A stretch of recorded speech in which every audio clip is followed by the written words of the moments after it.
Yo, yo, yo, yo, yo, yo, yo. Testing, 1, 2, 3. Testing, 1, 2, 3. We are in here. We are out here for the final game of the season for the Detroit Red Wings versus the Florida Panthers. Got some chatters in the chat already. Let's see. Who do we got here? I'm a little late. I'm sorry, guys. New pool or pool. New poll. How many times will the dead horse get beat tonight about trading Larkin? What up, Drew? Whiskey and Wings, new poll. How many times will Drew sit on Iserman's poll? Oh, God. Here we go. What's up, Whiskey? Omega, what's up? The horse will be beat until Larkin is traded. Sad that the horse is the one taking the beating, though. I am number one. What up, chatters? What up, what up, what up, everyone? What up, everyone? Poll. Who scores first? We'll keep it light and simple. Who scores first? I fixed the stream, so now you guys will be as caught up to me as possible, and I will be able to reply a lot faster. So I hope you guys get to notice that. I haven't posted it yet, Omega. I haven't posted the poll yet, dog. Hold on, dog. Good call out, though. Larkin, good call out. Good call out. The captain. All right. Wings or kitty cats? Wings or kitty cats? Who scores first? Wings or kitty cats? Hope everyone is having a beautiful hump day today. It is Wednesday, my dudes. It is Wednesday, my dudes. Have you guys ever seen that that meme? It is Wednesday, my dudes. Great meme. Great meme. Sorry you guys had to witness that. I know that was probably a lot for you guys. All right.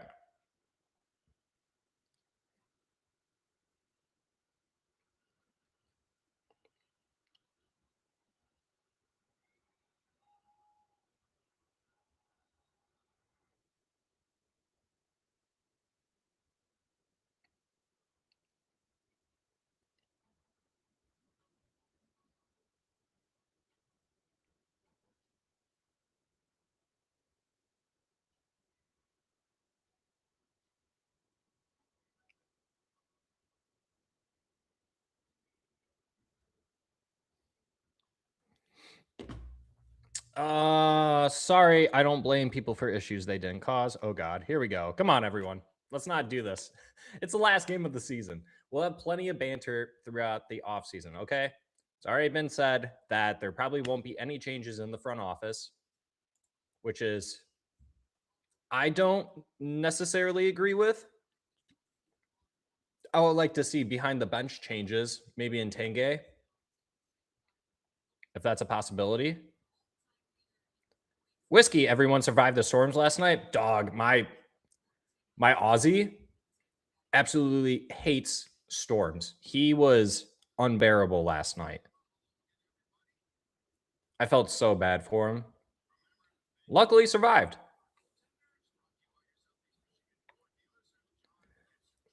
Yeah, it came pretty quick, didn't it, Omega? The last game already. 5 Stone, what up, 5 Stone? I agree, it's the players. All right, eventually we'll make that poll. We'll ask who is to blame for majority of the season. We'll make that poll. We did that on our Twitter account not that long ago. Majority of the voters said that they put most of the blame on the players. Followed up, it was the general manager, which makes sense because the general manager is the one who gets the players. Travis Hamonic is starting today? Are you serious? What are the lineups? Why is Hamonic out there? Larkin isn't playing today. Larkin's not playing. They sat Larkin for this game?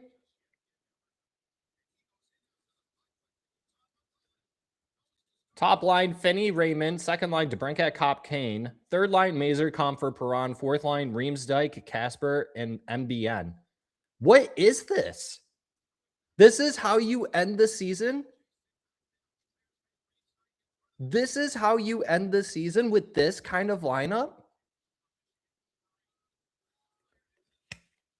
What the actual F is this?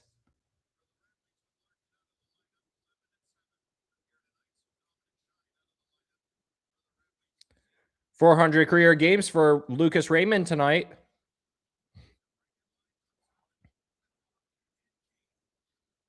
It's pretty good for him.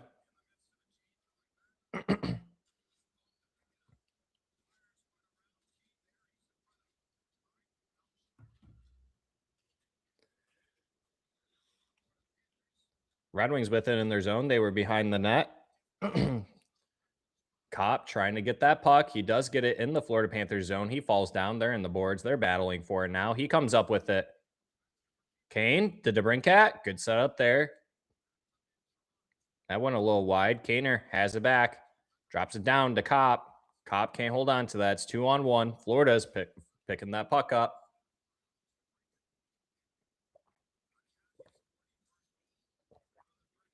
What's up, Neon? What's going on, dog? Happy hump day. What is up, my dude? I guess I'm going to put this up a little bit, chatters. There we go.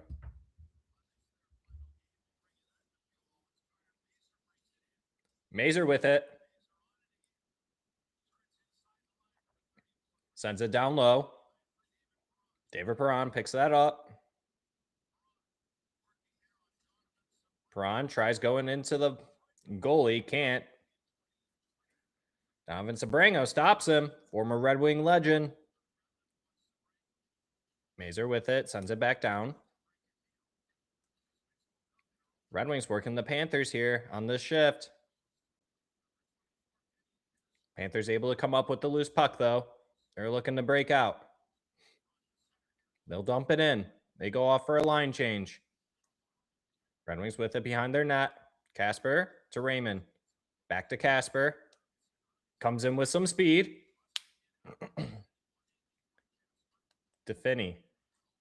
To Raymond. That gets out.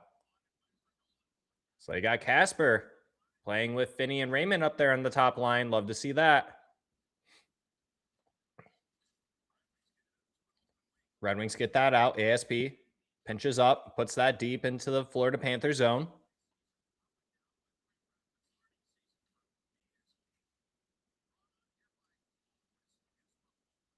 Red Wings pick up that puck at their own blue line. They send it in on that. Red Wings making the change.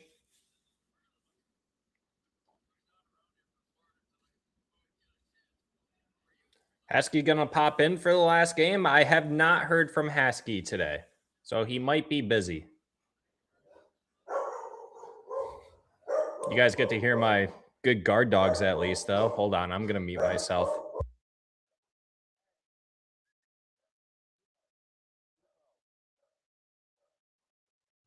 I'll be right back, chatters. Hold on. He's going absolutely ballistic. Hold on.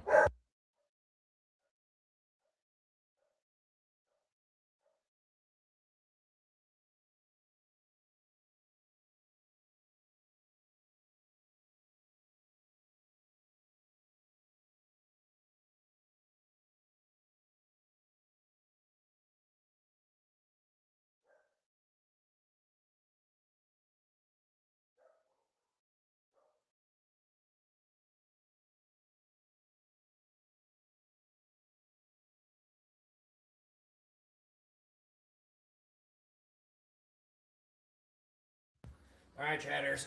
I'm back.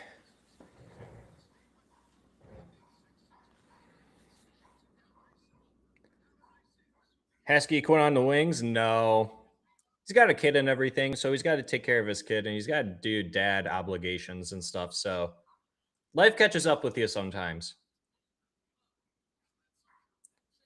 On the other hand, I only got 2 dogs, so I got all the time in the world to be doing stuff like this. So you guys are lucky and unlucky at the same time because you guys only have to deal with me. So count that as a blessing or maybe a nightmare. I don't know. Take it as you will. Panthers with it in the Red Wing zone. Red Wings pick it up behind their net. Simon Evanson passes it back. Sider tries playing it up. He can't, though. Florida Panthers pick that up, and they score. Are you freaking serious? What is this decision-making? So Simon Evanson decides to pass it back. to Sider when he could have moved it up. And then Sider can't move the puck up back to Simon Edmondson. Simon Edmondson loses the puck, and then the Panthers score. Like, what is this? What up, Carmen? Yeah, I don't know why they're playing John Gibson today either.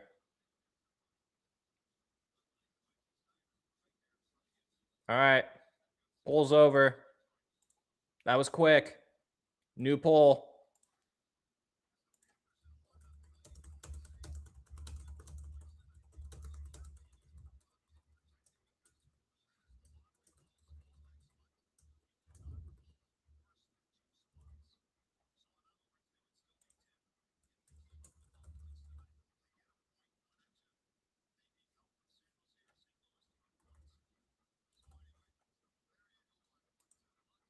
New poll.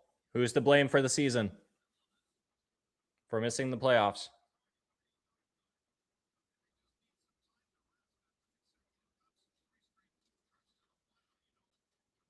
Omega, literally, I've been asking the same thing. I don't know why they just wouldn't call up Kosa for the 1 or 2 games. The Griffins are going to have a break regardless. They have a first round bye in the AHL playoffs. So it's like, why? I don't understand. It makes absolutely no sense to me whatsoever.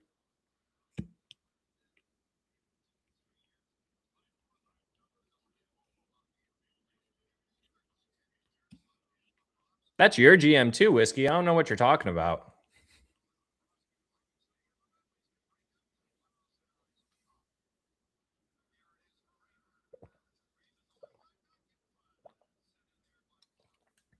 That was a good opportunity there for the Wings out in front. Good save there by their goalie. Andrew Kopp. Sick. Overskated that.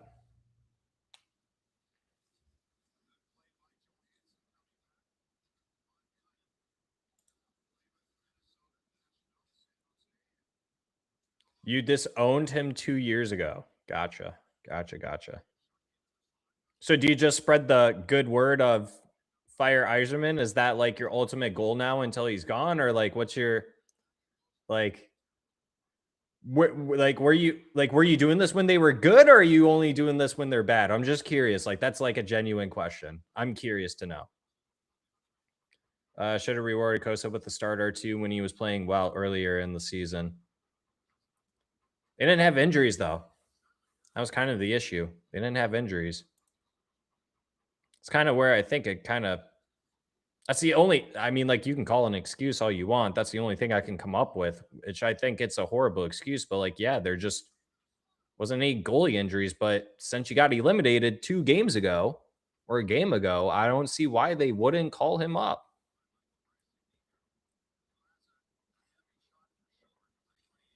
Drew says the Yzer haters were silent as of game 56 when we were first in the division. It was pretty quiet. It was very quiet.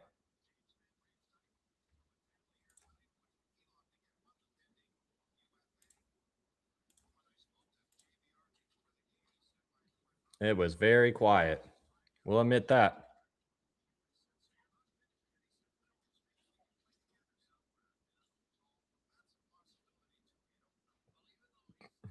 The only reason now that I can think of, Omega, he was called up twice, but it was only on emergency basis, I'm pretty sure. So there wasn't really any opportunity for him to get any starts.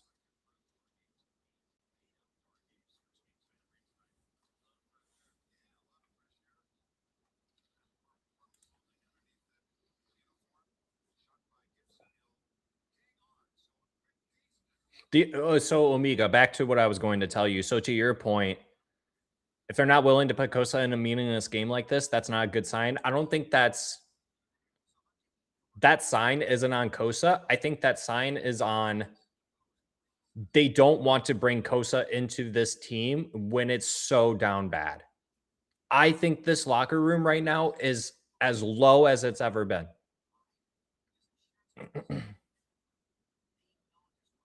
Whiskey, either you're writing me a novel on the reply to the question that I asked you, Or you just don't want to answer that question?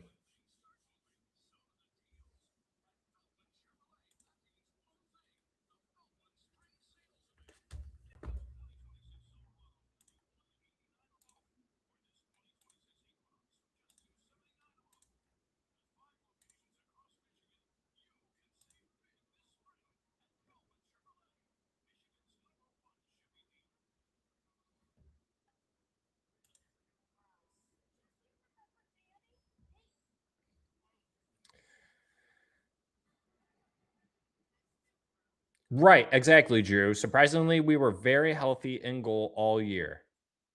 And that's a first.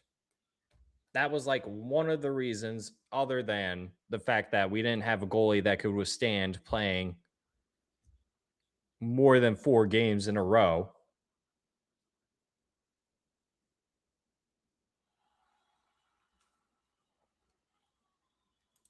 That's a pretty good poll there, Drew. We'll let this one marinate a little bit longer. If you guys haven't voted on the poll, go vote now. Who is to blame for missing the playoffs this season? It's 50-50. Players and Yzerman. 6 votes.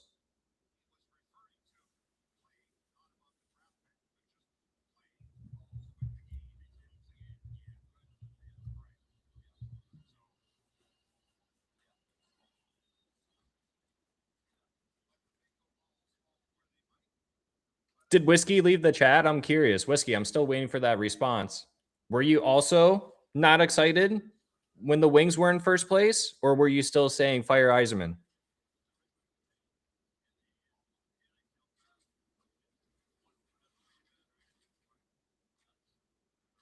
They did have one opportunity to play Kosa when Tabs went down on the back-to-back, but they called in Postava and played Gibby back-to-back. That's right. Yeah. No, there were plenty of opportunities they could have, and they just decided not to. The only reason that I can think of is that it's one of two things. They don't think Kosa could handle a start, which is very troubling. And I hope it's not that. Or they don't want Kosa in this locker room environment whatsoever for whatever reason, which is also alarming because he potentially could be the backup next season. And you look at this team, it's probably going to look eerily similar next season. I went on Puckpedia last night and I was trying to configure like what could Steve Yzerman do with this roster next season, and I'm just like, oh, good job, Gibson. I'm front net. Panthers doing a good job. Sider, pull that man off of your freaking goalie, dude. What are you doing?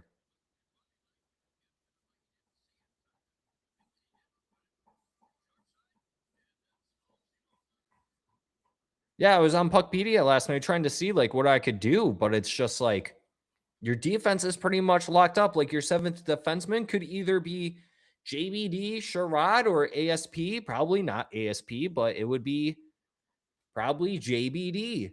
That Ben Sherrod contract,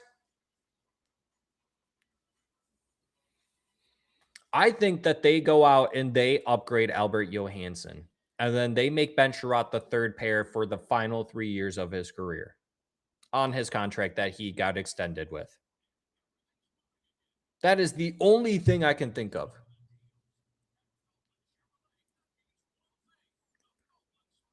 Because I have yet to find a single person that has come in here or that I have spoken to that has said, yeah, I believe Albert Johansson can be a top 4 defenseman next year.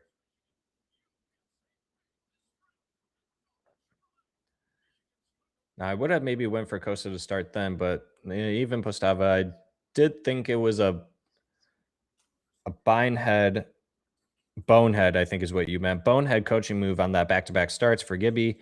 High risk, high reward, I suppose. Yeah. Either way, that's not a good situation or development environment. Correct. And yeah, they're avoiding Costa in Detroit because of a toxic locker room. Then we most certainly need to retool the forwards. All right. See you soon. 5 stone. Yeah, Zach, something I see happening is trading Aljo while he's got some value in a package for whatever, then find a top 4D in free agency if one's worthwhile. Bonehead, yes. Okay. Yeah, it's either you trade Aljo, for a top 4 defenseman, like from another team, or you trade Albert Johansson and then you sign someone to be that 4D from free agency. Because you even look at the Red Wings pipeline, like in their prospect pool, they don't have a player that can project the play in the top 4 defense. On the left side, they don't. Can we actually sit here and say that we can project Albert Johansson being the long-term pairing partner for Axel Sandin Palika? Can we actually sit here and say that to ourselves? Those two will be long-term partners for the Detroit Red Wings. What's up, brand new? What's up, brand new? Omega, is it toxic because of losing, or is it particular players? If it is particular players that are toxic, who are they? Well, they wouldn't call him up when they were winning, and they won't call him up when they're losing. I get it why you wouldn't do it when you're winning, I guess, but when you're losing, I don't know if it's because they're losing. I don't know if it's particular players, but that's a really good question. I don't know how to answer that, Omega. That's a really good question. Brand New says Gibson is trying to win his 30th game of the season tonight. Oh, okay. So that's probably one of the reasons why they put him in net. Okay. Is that like a career high in wins or something for him? John Gibson. Let's find out. Is that a career high for John Gibson in wins if he hits 30?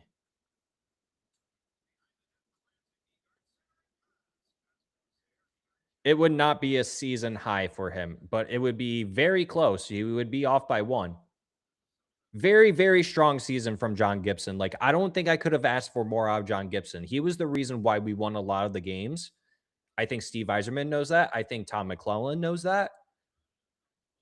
Steve has so much work to do in this offseason.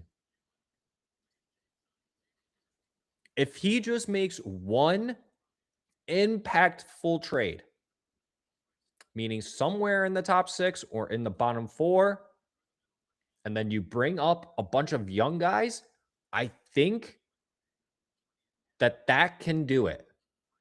I think we can see a culture shift there. It's not a lot, but you have to move on from the dead weight for sure.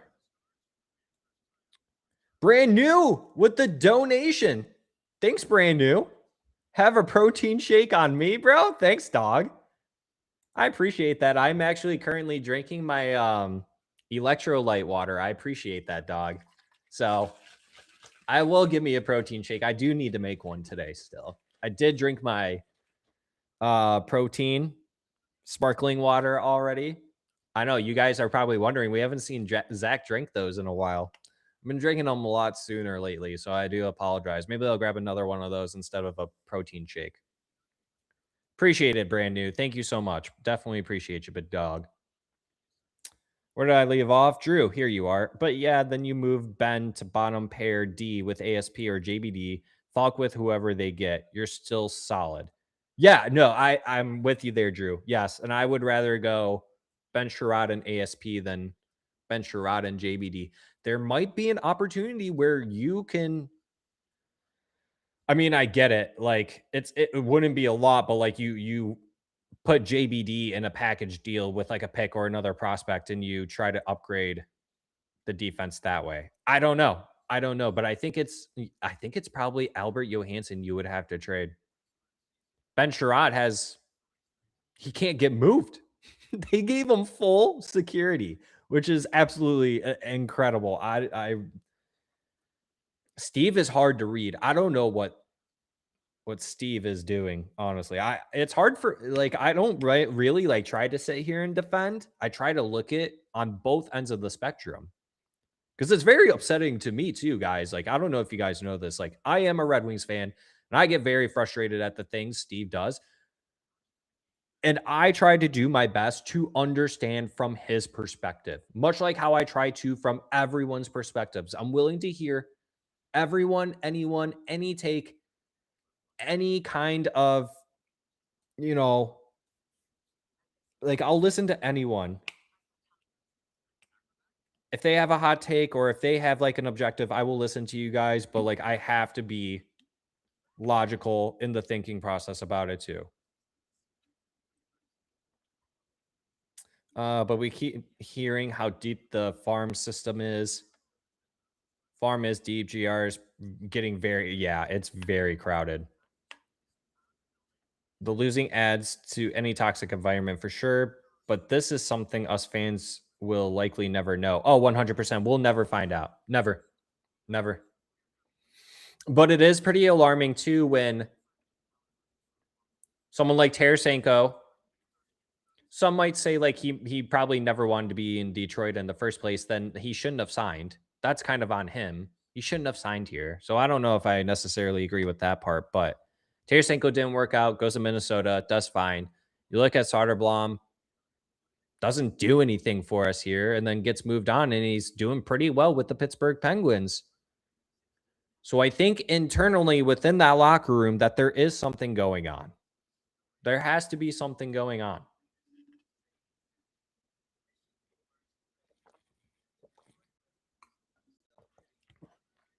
Drew, I'm looking at it. It's the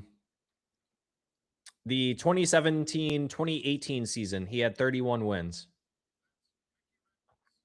Started in 60 games. Went 31, 18, and 7. And that was a killer year for him, too. He posted a 2.43 goals against and a 926 save percentage. Jesus, Murphy. John Gibson was a freaking animal. Still is. I do believe this offseason and next season's results are Yzerman's make or break year. I agree with you, Drew. I'm with you there. Like for me, this is it. If he does not, if he doesn't make an impact trade, then he has to bring up at least 4 players, from Grand Rapids. He has to. 4 or 5. You have to. And if you don't do that either, then I'm just going to be like, dog, I can't do this anymore. I can't keep bringing in players over 30 years old. I can't do it. It's not working. They have another lefty pair opening in GR now that Gustafson's contract is up. Drew, he's the most tradable. Sherrod will retire a wing. Yep. Matthew Barrett retracted his message. But what up, Matthew? You responded again, though, at least. Brand new. Rest and recovery is key, and we are all going to need to after this debacle of a season. I agree. Yeah, Carlo and I will be taking some good old time off once we get deep into the off season. We have plans. Obviously, we will be doing playoff stuff. We will be doing draft, lottery. We will be doing draft. We will be doing free agency, and then hopefully we can get a little break somewhere in there. So it'll be a lot of fun. It'll be a really very, very, very interesting offseason. I say that every year, I feel like, but this has to be it. Drew, yep, I'm extremely flustered with Yzerman also, but I 100% can't fault him for this year. I agree. You can't. It's definitely the players who need to look in the mirror, especially when at the start of the season, everyone in the outside of Red Wings fandom had this team pegged to be a bottom team in the Atlantic and the Eastern Conference. And then by the time we were halfway through the season, everyone was like, whoa, this team proved us wrong. And then they fell. They sunk like a ship, like the Titanic, and proved everyone that they were right. So I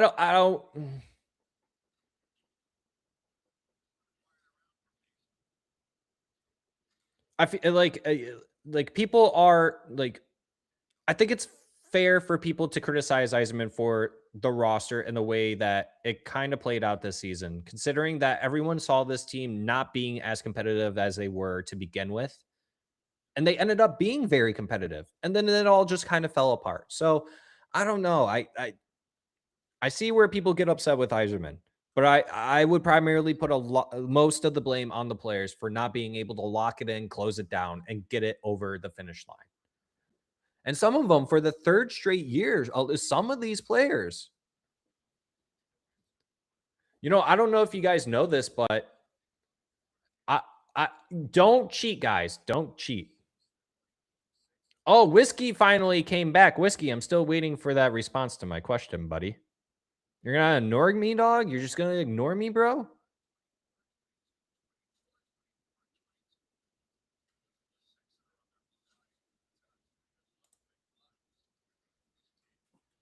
Come on, Whiskey.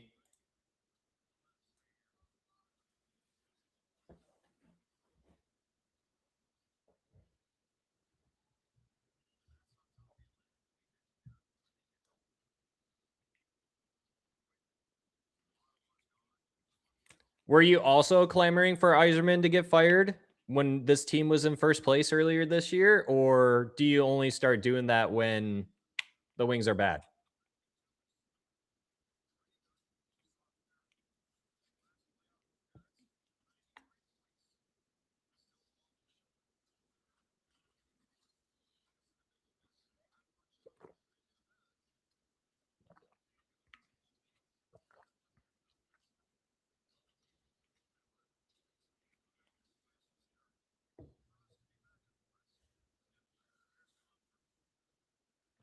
Well, that didn't answer my question.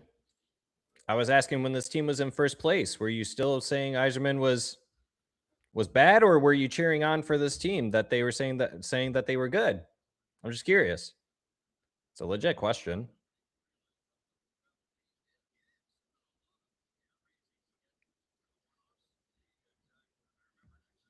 Drew, were you? Yeah, but Drew, or not Drew, Whiskey. I'm just asking. It's a yes or no question. Were you cheering for this team when they were in first, or yes or no? Were you cheering for this team when they were in first?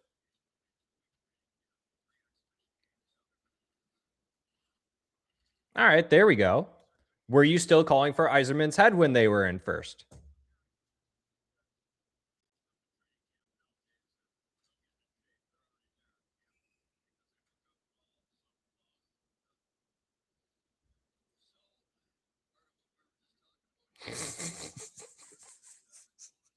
You crack me up, dog. That's funny.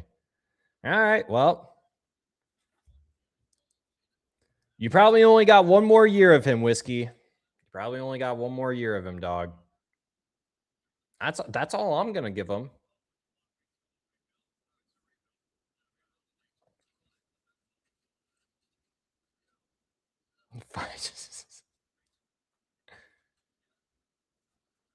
What up, JWB? Brand new earlier said the last 30-plus win goalie was Jimmy Howard in 2011-2012 season. He had two 30-plus win seasons. Jesus. Ice Fish in Michigan is in the house too. Forgot to say hi to you. What's up? Matthew earlier, where do you find a Cole Caulfield at in the draft? In the under 5'9" section. In the under 5'9" section. Drew said earlier, I still want to know why Jake Wallman was given away. I still really want to know too. We'll never find out. It was in first collapse. It's on his players. All right, let's catch up to most recent. The NHL helped us up earlier in the year. I remember Spin Chicklets asking if we were a wagon team earlier on. Been clear on it all year. I hate his pro scouting. I hate watching an old team in year 7 of a rebuild. I hate that they can only make trades on deadline day or July 1st.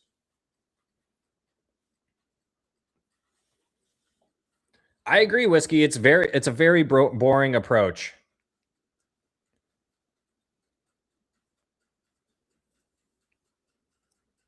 It's a very boring approach. Definitely has not taken as many risks as some other GMs, but we can't honestly sit here and say Steve Yzerman is the only one who has not taken a risk. Like, good on Montreal for doing what they did with Sean Monahan. They had nothing to lose, and they got lucky with it. They truly did. It is what it is. It's all in hindsight. And this isn't defending Steve Yzerman. I know that's what I'm going to hear from Whiskey. He's not proactive at all. We've had so many opportunities to make small increment trades, and he just sits there. No, I agree. I agree. I agree.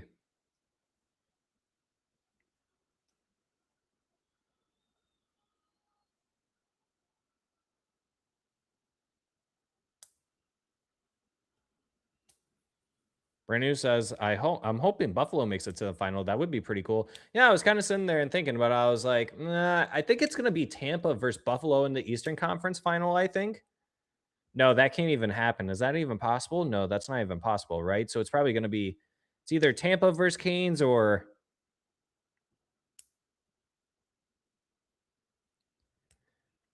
Canes versus Sabres, I think. I just don't like Buffalo's goaltending. I mean, like, I love Alex Lyon, but as like, when was the last time Alex Lyon played in the playoffs?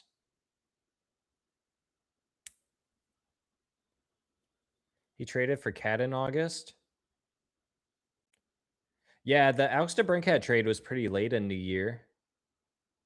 Or late in the year? Is that the right way to say it? Late in the off season?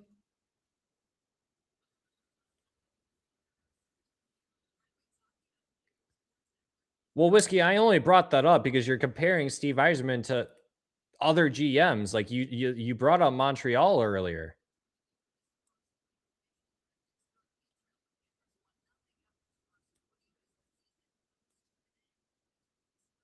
And I get that you don't care if other teams take risks, but like if you fire Yzerman, like Whiskey, like who? I'm very curious now, and this is a genuine question. Like, who would you hire?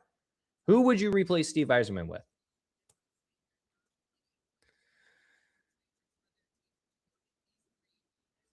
Also traded for Fabry midseason.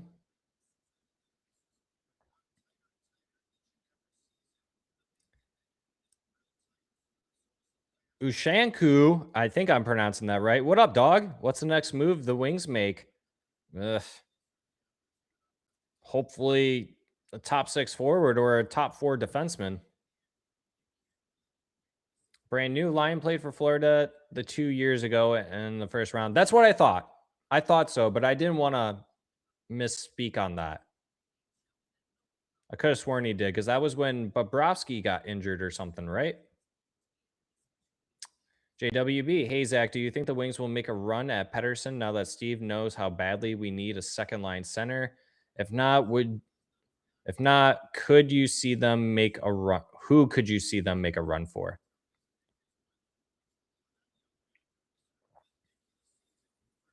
I guess it really depends, like how much Yzerman really thinks that.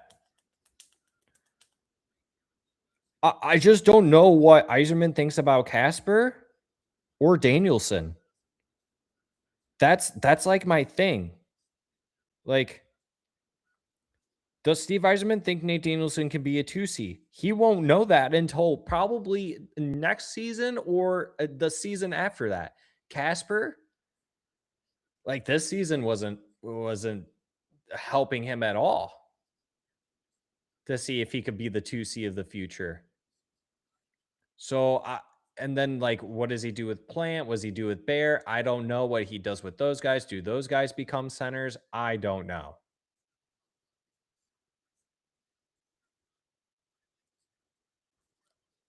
I think if Steve Yzerman were to go out and trade for someone, I think Pettersson would probably be the best one to go after because his cost is so low. And even if you do get Pettersson, like being like a 50 or 60 point guy, that's better than Andrew Kopp and JT freaking Comfort. There's a lot more money. But if you trade him JT Comfort and then bring in Pettersson, it's kind of like, so that helps out a little bit. But I think Pettersson's the best bet. The player I'd like to see him target the most would probably be Jason Robertson. I just don't know where Steve Yzerman has his head around in terms of where his players project as centers. Like that, if I could ask Steve Yzerman a question, it would be your center depth right now. Like, where do you project these guys to be playing on your lineup in the next 2 seasons when Kopp and Comfort are off this team?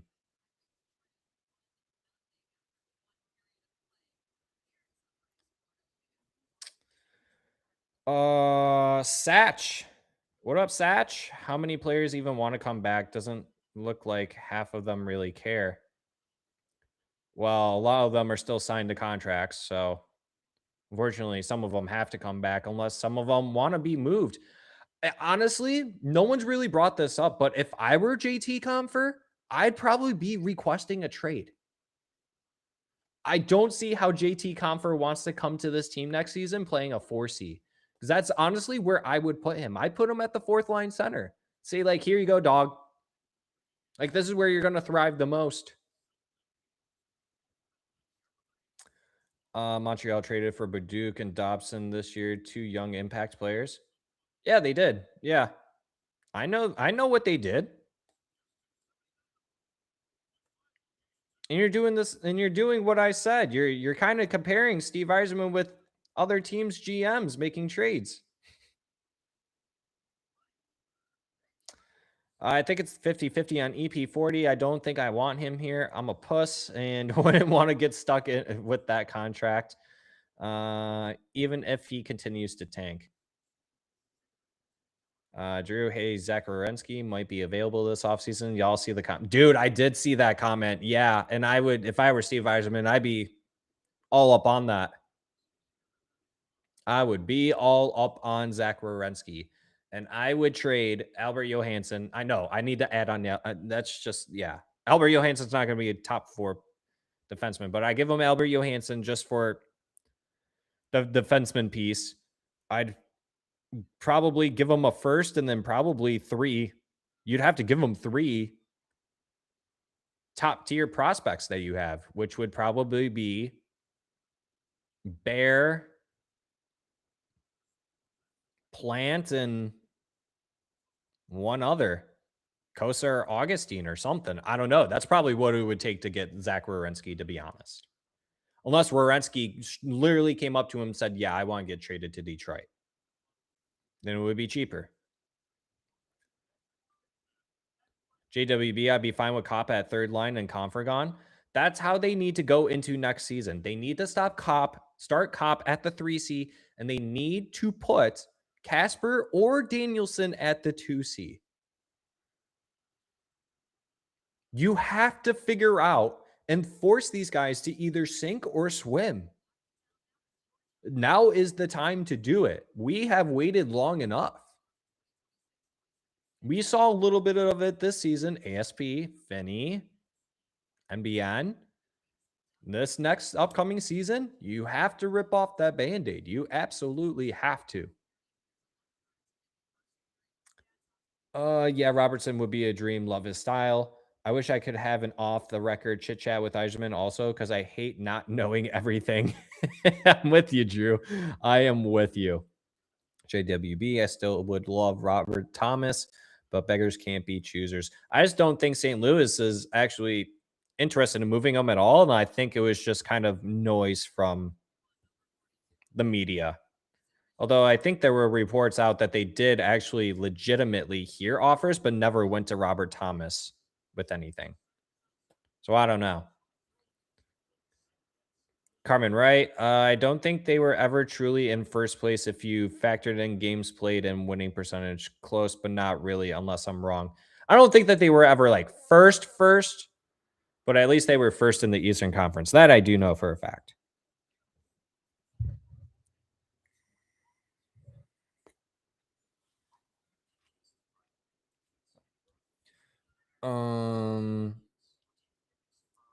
Satch, thank you. That's what I was trying to say. JWB, JT was so painful to watch this year. He got to go, man. Well, and if you look at his you know, his tenure in the Red Wings every season, he just continuously keeps going downhill. So I don't know if it's because it could be a mixture of things. So it could be he's obviously either one, he's that bad. He's progressively getting worse. He's clearly hitting that he's hitting a hard wall after 30, like a really bad wall. That it could be that, or it could be the systems. It could be the systems don't work well for him, which could very well be a thing. Or it's the fact that we keep on moving him up and down in the lineup. He'll play at 4 seed, then he'll play at 3 seed, then he'll play at 2 seed. Then, you know, he just kind of gets bounced around. So if I were JT Comfer, you know, looking at the way that this team is constructed and the way it's going to be moving forward, JT Comfer, if it might be best for him to actually request a trade out. Go back home to Chicago. Go back to Illinois. JWB, a nice gritty style player would be great. Drew says Casper Danielson first and another high-end prospect for Werenski. He does has a limited no trade, I think. Yeah. JWB, that would get hyped for the season for sure. Whiskey and Wings, should I be basing what Yzerman should be doing on what other bad GMs do? I'm confused by what point you're trying to make.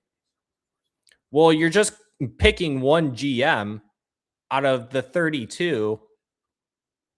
Like my original point, like I said, Whiskey, is that you're kind of highlighting one GM, which is the Montreal Canadiens GM.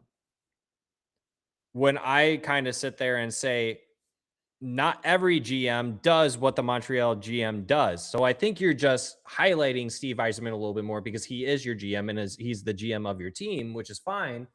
But then you're also highlighting a team that's in our same division that obviously had a little bit more luck than we did. Outside of the trades, you look at the draft lottery as well. Once again, this isn't me defending Steve Yzerman, because you could say the same thing about the other GMs.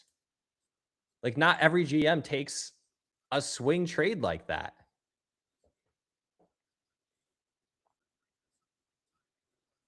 They were wanting a massive return on Thomas. Blues priced themselves out, but intentionally, as just mentioned, but don't think. Yeah. It was like what we did for Larkin, unfortunately.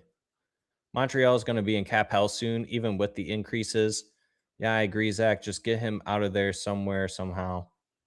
Some way, somehow. Brand new. Confer only scored 52 points in his last season, playing with McKinnon and Rantanen for majority of his season in Colorado. That was his peak, and Yzerman signed his meal ticket contract. Oh, well. Yeah, pretty much. Yeah. Retro. What's up, Retro? I think the Red Wings are cursed. It's that damn patch, man. It's that damn patch. It's that damn patch. Problem with Casper and Danielson is their trade value is at an all-time low right now.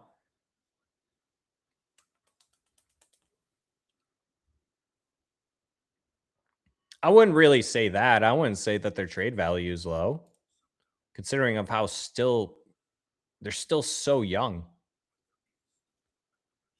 Like, that's the other thing I kind of feel bad for. Not like really, like, once again, these like, I'm really not trying to make excuses. Like, I'm trying to look at everything from all lenses. Like, do I want these prospects to be like better, faster? Obviously, I really do. Like, not like, we all know that not every NHL player has the same linear path. Not everyone's going to be Bedard, Celebrini, this, that. Not everyone's going to be a Frank Nazar. Not everyone's going to be this and that. But that's on Steve Yzerman. Like, that's where I kind of put blame on Steve Yzerman, is the fact that, like, he hasn't given these kids any opportunities. And that's where I get frustrated with someone like Elmer Soderblom. Gets put in a top 6 opportunity, thriving over there in the Pittsburgh Penguins organization. Like, what the frick is that? Like, that's just really stupid.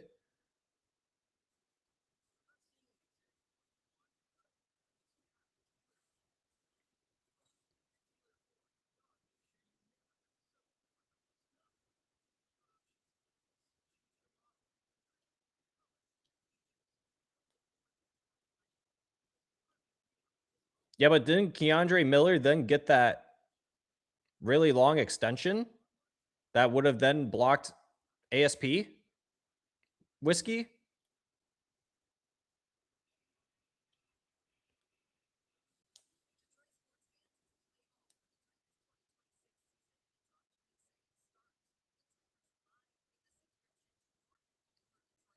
I mean, I definitely would have rather had Keandre Miller, but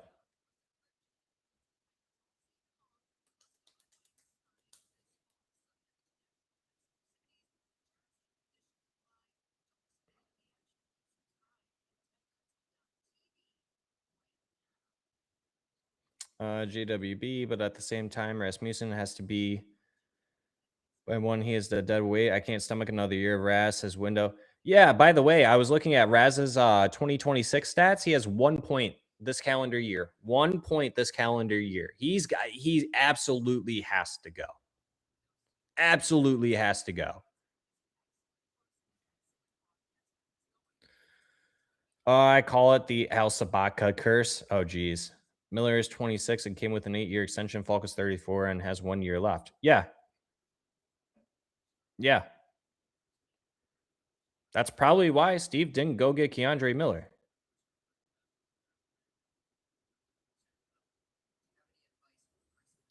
Yeah, I'm also very depressed, Retro. Trust me. I'm very depressed about the Wings not making the playoffs. They should have.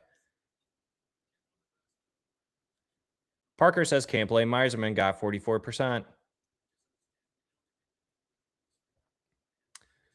Now, if you don't sign Hammer or JBD, okay, now if you don't sign those two, then what? Meiserman owes this team an 80-plus player. 80-plus point player, he says. Retro, I'm a Canadian fan, and it's pretty sad to see the Red Wings not make the playoffs. I was lucky enough to have to watch them. I'll watch the Magic Man play. There you go. That isn't Raymond or Cat. LOL. How about a 100-point player, JBW? JWB, he means. But you get rid of Raymond for him. Drew, if he can make it happen, 100% yes. Second period. Underway. Panthers leading the Red Wings. Raymond for Robertson. I want to see it. Yeah, the Red Wings would just get a little bit older, and then you take on more Cat. But you're getting a legit 40 goal scorer and 100-point player. I've never seen Lucas Raymond do that. But then you kind of go back to the issue where, like, I mean, like, do you put Alex DeBrincat on the right side on the top line? Like, you're kind of just reworking. Like, you're kind of not solving anything. You're kind of just like taking out a plug and then repatching it with a newer plug that's like slightly better when you still need an added piece to make that plug complete on that top line. You know what I mean?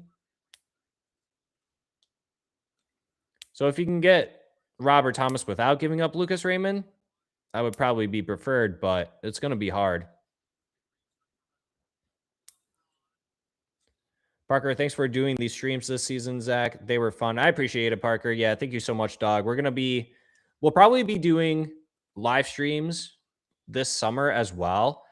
Like we'll do some for playoff games. Probably not every day. That'll be a lot for us, but we'll probably do some for playoffs. We will do it for the draft lottery. We will do it for the draft. We will do it for the Stanley Cup finals, probably. We will probably do it for the finals. Every game for the finals. We will do it for free agency.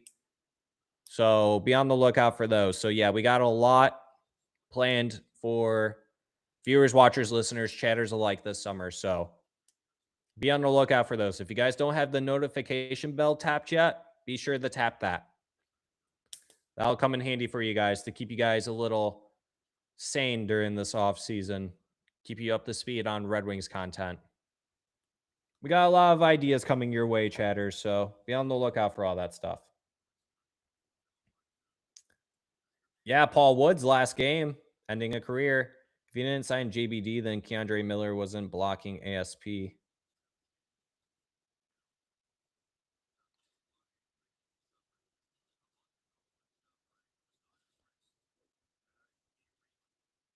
Well, still would have been blocking ASP in the terms of ASP projects as a top 4 defenseman for you on the right side. So technically would be. And then Whiskey follows up with ASP as an underside offensive defenseman, probably going to be like a Ghost Bear fringe second, third pair guy. Mo Miller, ASP as your right side would be a better than anything we've watched this year. But then I think you're also forgetting at the fact that if ASP did for whatever reason pop off in that third pair situation, you're gonna have to pay him a shit ton of money, Whiskey. Like on top of Miller, on top of Sider, on top of Edmondson, on top of ASP. So I don't know. I get your point.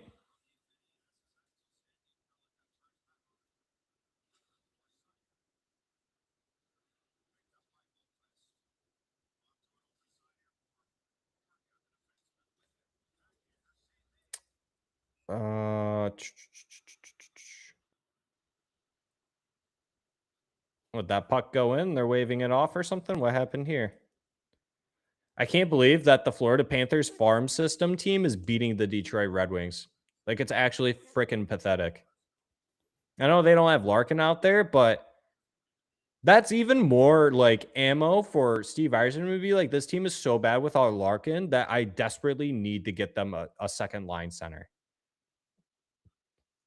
How much playing time does Casper and Finney have right now? Curious to see what these rookies have. Casper looks like he's having a... Oh, he wanted to do a Michigan there for a second. I saw him try that. That was pretty cool. Didn't really try it, but he wanted to. I saw the look in his eyes.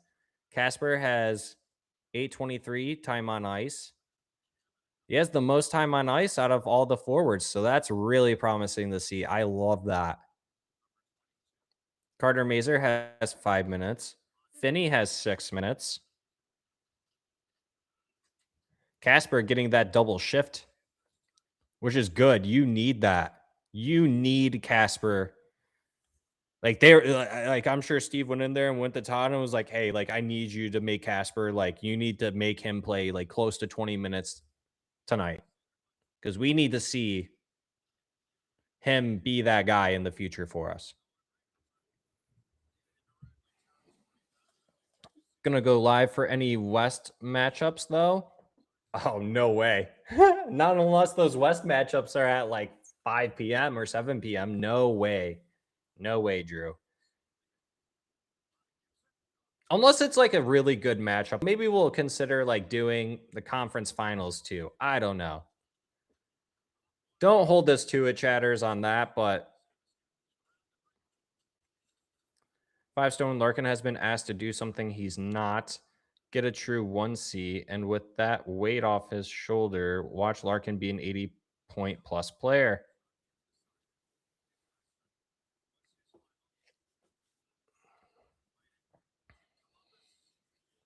I just don't. The thing is, guys, like, yes, I agree with you guys.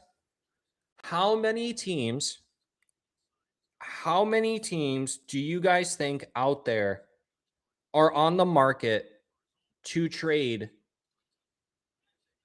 a potential future 1C player or one that is already now that is 26 or under? How, like, what teams are out there that are willing to trade that caliber type of player?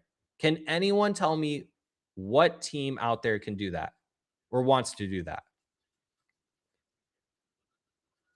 And I'm not asking, like, that is a very genuine question, by the way. I would love to know if you guys know any team that would be willing to trade a number one center prospect or player that they currently have right now that is 26 or younger.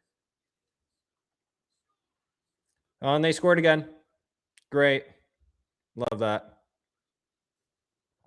Sick. 2-0. Red Wings are getting dummied by the Florida Panthers fucking farm system.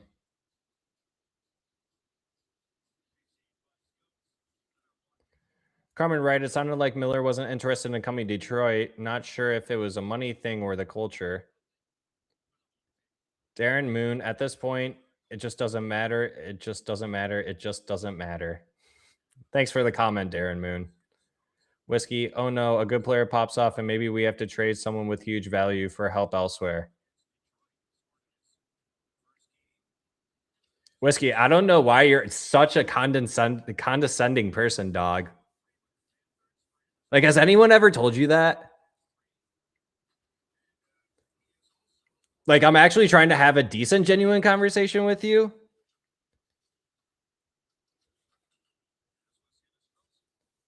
It's just like, wow. Like, are you like this in real life too, or just like online? I give you the same energy. I'm not being condescending at all, dog. I'm asking you legit, and I'm answering your questions, dog.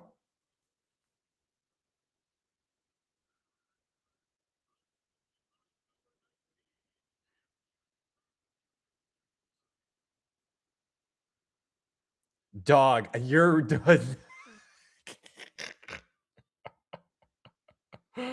I'm talking down to every point you make, dog. Come on. That's not true. Come on, dog. Now you're just kind of saying stuff. That's not true at all. That's not true at all. Let's see. I wonder if Ghost Bear had a decent offer to stay in Detroit, but he said F no. I thought about that today too. You could have kept Shane Ghost Bear instead of trading for Justin Falk this year. Like if you would have given Ghost Bear that extension, you wouldn't have had to have traded Justin Falk.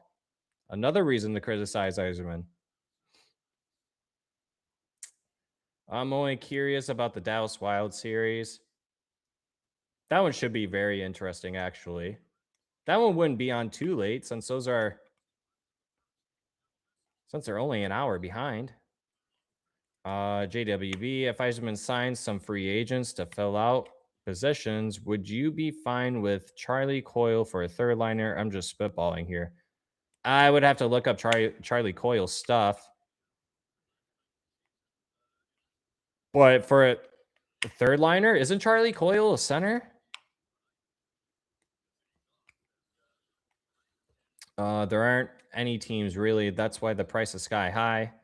This game has been so enjoyable, but sloppy both ways. Like neither team cares. Gibson Bugs, Vegas Golden Knights. No one is safe there. I sort of like how aggressive they make moves. Yeah, brand new. Yeah, Vegas is very aggressive. They're very aggressive. But eventually that aggressiveness, I mean, like, I don't know what's going on with them this season.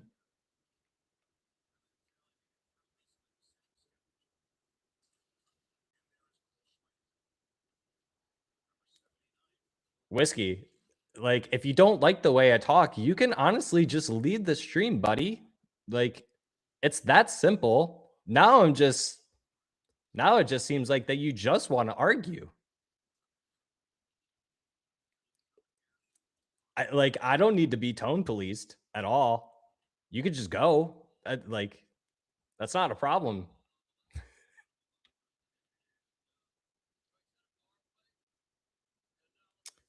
I don't think Ghost wanted to return.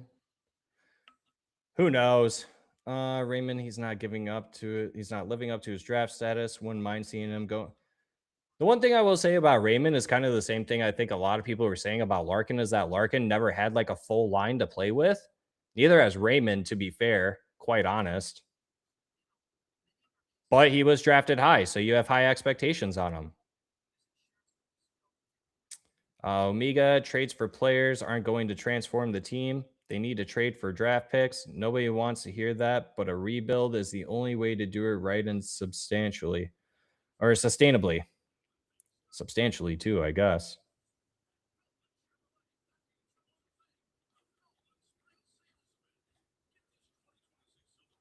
That comfort penalty is a perfect example of lazy skating. Can't stand it, bro.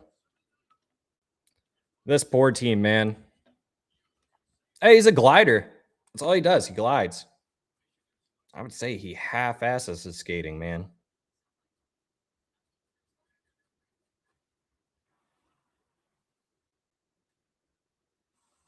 Tom Snyder, yeah, he's trolling you. Omega, if they trade Raymond or Larkin, they're only getting like for like players, which gets them nowhere. They need more draft picks.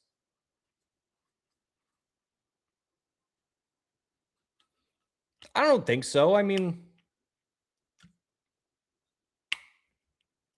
it obviously depends too. Like, not every team offers up the same thing. And, you know, like, I guess, what's the best example I could use?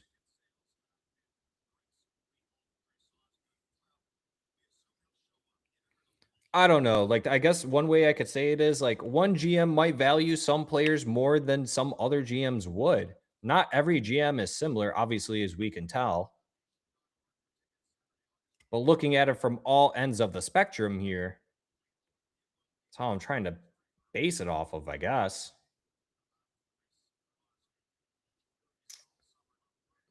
Yeah, Red Wings to the penalty kill. JT Confer. Terrible.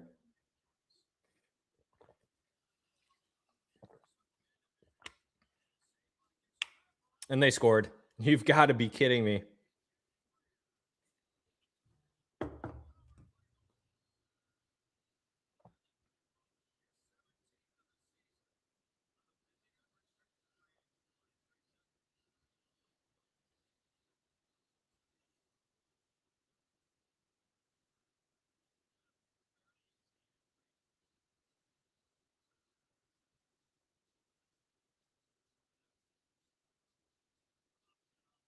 This team is absolutely pathetic.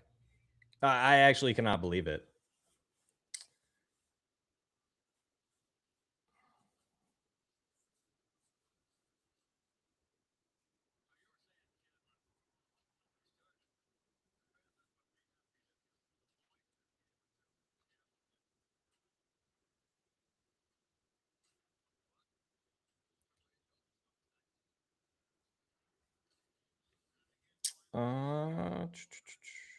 Where did I leave off?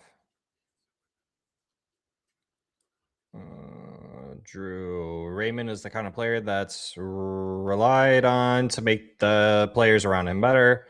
He doesn't seem to be able to do that. Just skates the perimeter with the puck, then loses it. Yeah, he's got to make changes this summer. They just scored again. It's now 4-0.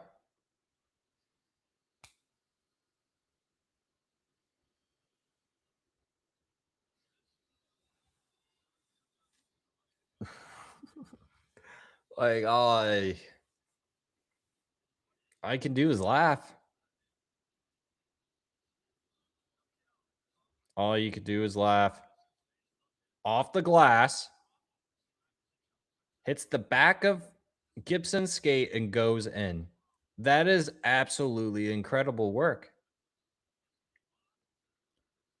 You're not even gonna pull John Gibson?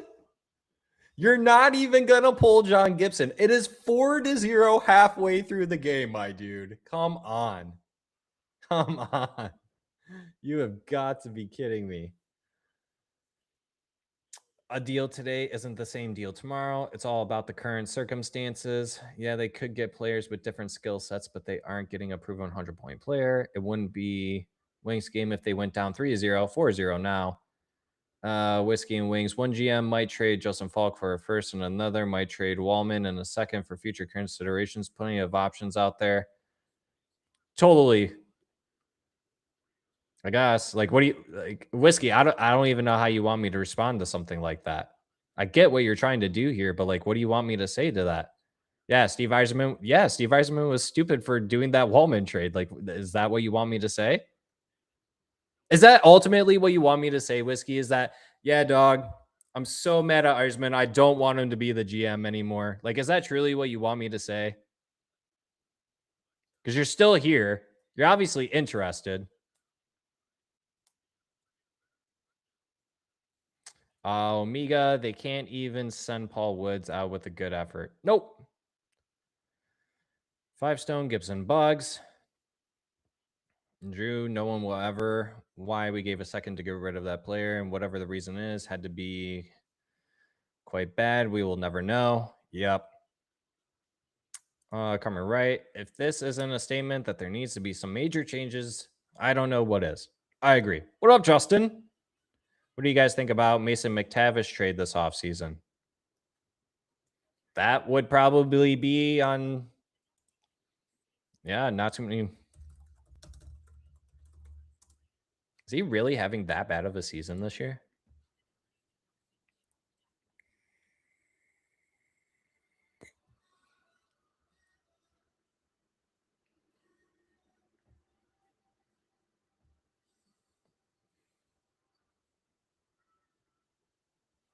He's not even having that bad of a season. I would trade for him.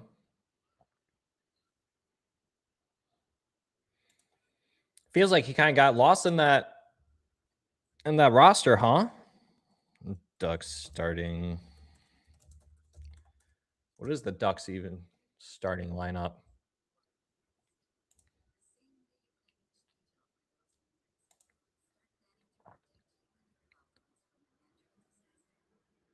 They don't even have him playing center. They have him playing on the third line as a winger. That's interesting. I didn't know that. I might have to talk to Michael Devolano about that one if we get him on for one special guest appearance.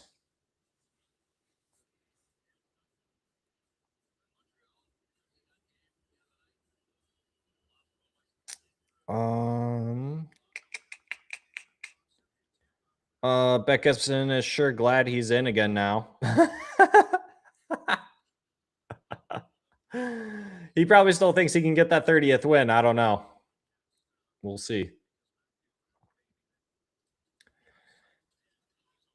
Yeah, I haven't really been watching the game either, Drew. Just chatting here and laughing. Yeah, breaking news. Black extended their. Really, they did. I mean, like, he's been drafting pretty good for them, I guess, for the most part, but I know their fans aren't too happy either.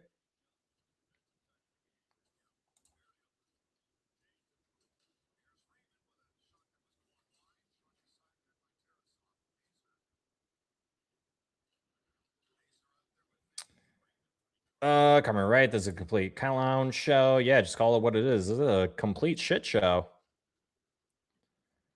T-Wop. What up, T-Wop? Once again, we make lousy teams look great. Yep, Wings are totally outclassed. Did we just get scored on again? Oh no, Grand Rapids, I guess, is doing all right. We got an update from Kaiser saying still an outside hope for Danielson to come back this year. Whatever. Yeah, what happened to him? Like, I want to know what happened to Nate Danielson.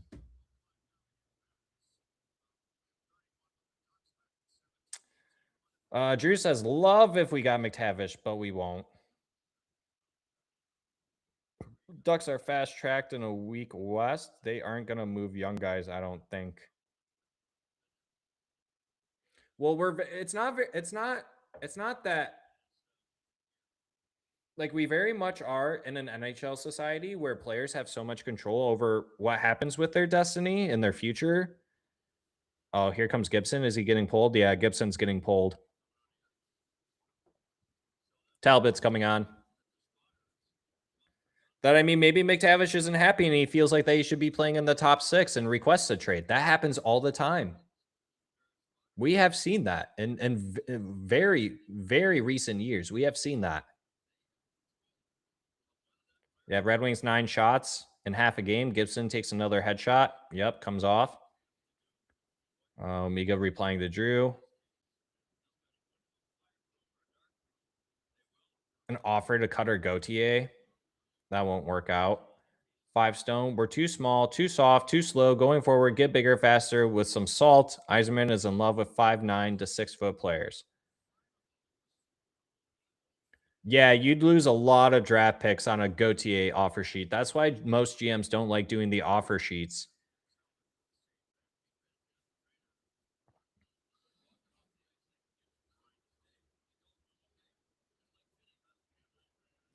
Yeah, it would be multiple firsts. For sure.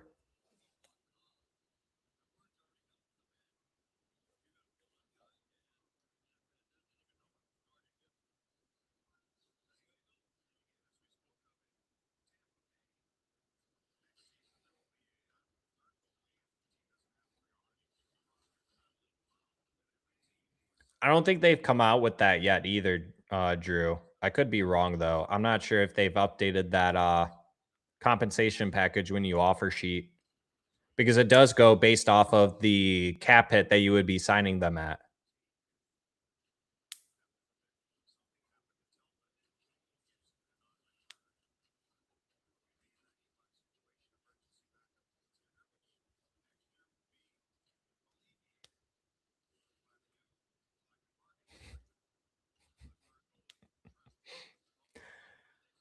They score. Are you?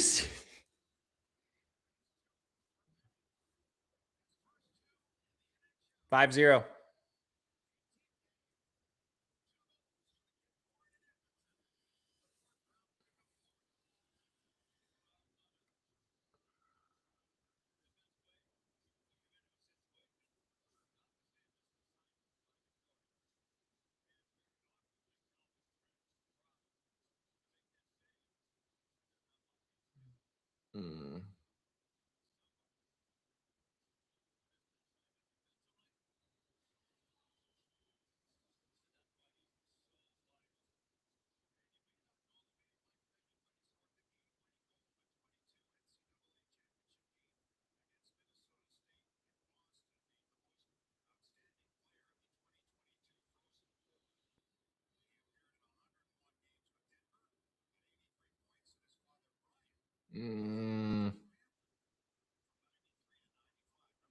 I'm really hoping someone in the chat is clipping my reactions because this is just absolutely brutal. That, you know what, like, I don't mind doing stuff like this, but someone really needs to write a strongly worded letter or email to this Red Wings organization that there are people that take 2.5 to 3 hours out of their days to watch this team play. And then the effort that they put out there, like, they wonder why some people don't re-up on their season ticket packages. This is just absolutely embarrassing. This is like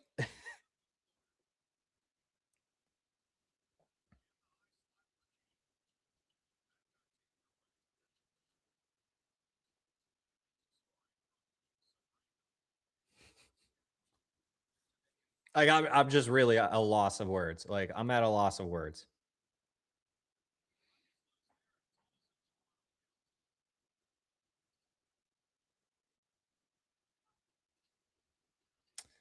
Justin, how do you guys feel about Michael?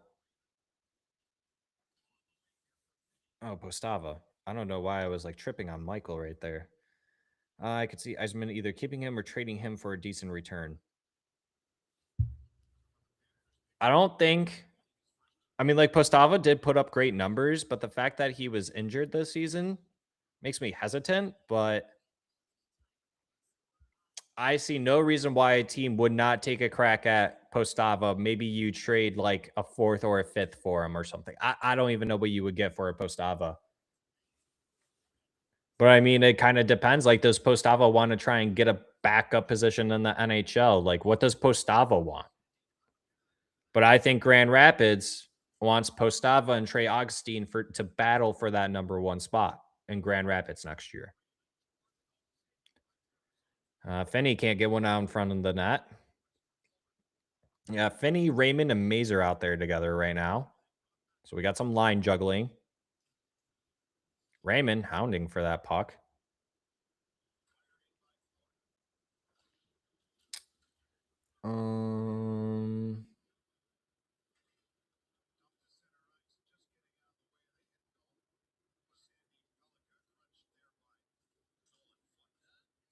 Omega, honestly, the Wings have regressed dramatically. Dramatically, they have. Is this the worst Red Wings season in your life? Because I think it is for me, and it's not real close. 2019-20 would like to have a word with you. Then 20 and 21. Yeah, COVID year was worse. Blown out nightly. Considering the circumstances, Whiskey, let me rephrase. That was a tank year. Fair enough. And a non-tank year last year was worse than this because of the season opening hype after the near miss the previous season.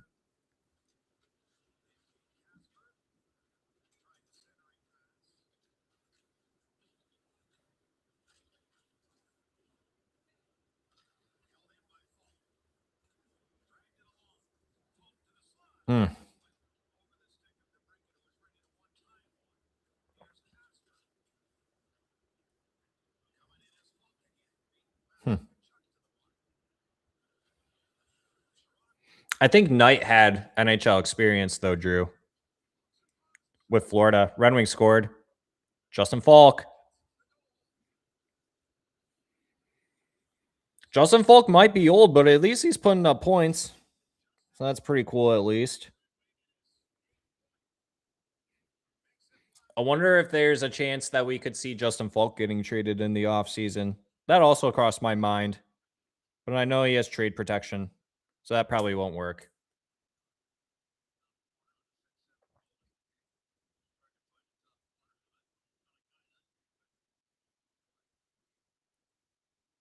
Wings win 6-5, Drew says. The comeback starts now, boys and girls. The comeback starts now. Come on. Also, the poll is still up. If you guys have not voted on the poll, who is to blame for missing the playoffs this season? The players or Yzerman? So far, 65% say the players and not Yzerman. But both kind of go hand in hand, so. 5-stone fact, I went to the Tampa and Oilers game, 5th and 6th game of the year, taking my 2 sons. Tickets, airfare, lodging, eating, snacks at the game. $3K. I'm in New Mexico. It's very frustrating. Oof. Yeah, sorry, bud. That's a lot of money.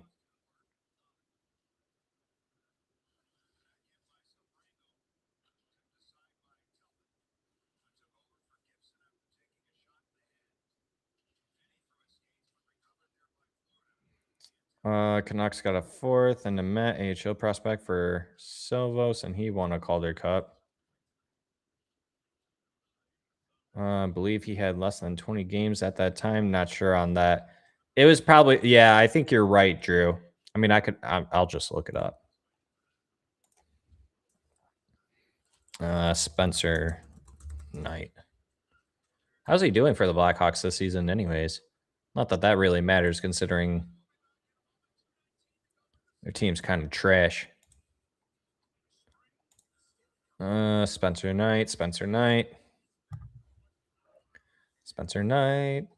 24. No. Drew, actually, he had already accumulated 76 games in the NHL.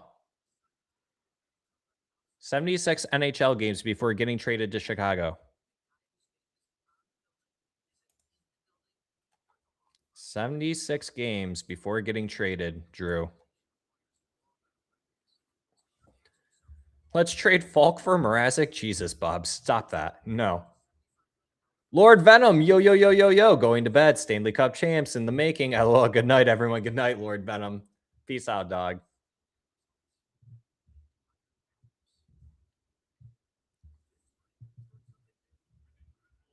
Yeah, he must have gotten injured. Lord Venom coming in with the late night dono. Appreciate you, bud. Thank you so much, big dog. Thanks for all the live streams. Really appreciate it, and all the videos. Kong, you and Carlo keep me sane during these trying times. Love you, bro. Love you too, Lord Venom. We'll be doing more live streams this summer too, buddy. Don't you worry. We'll keep you guys entertained. It won't be a doomy, gloomy off season. We'll try not to make it such, but yeah, we got lots of stuff in store for you guys this summer, so don't go anywhere. Make sure you hit that notification bell. That lets you guys know when the live streams, shorts, videos, all that stuff comes out. Also, hit the like button on the stream and then hit that subscribe button if you guys haven't already. Love you guys. Appreciate it. Thanks for joining me tonight. Last game of the season.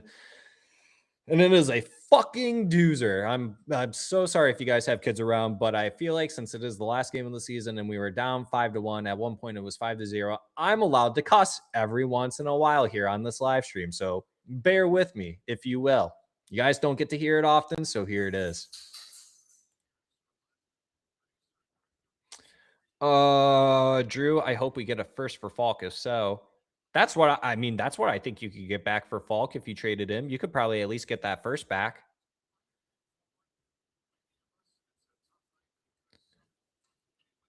I always thought Knight was the third goalie behind Lyon and Bob.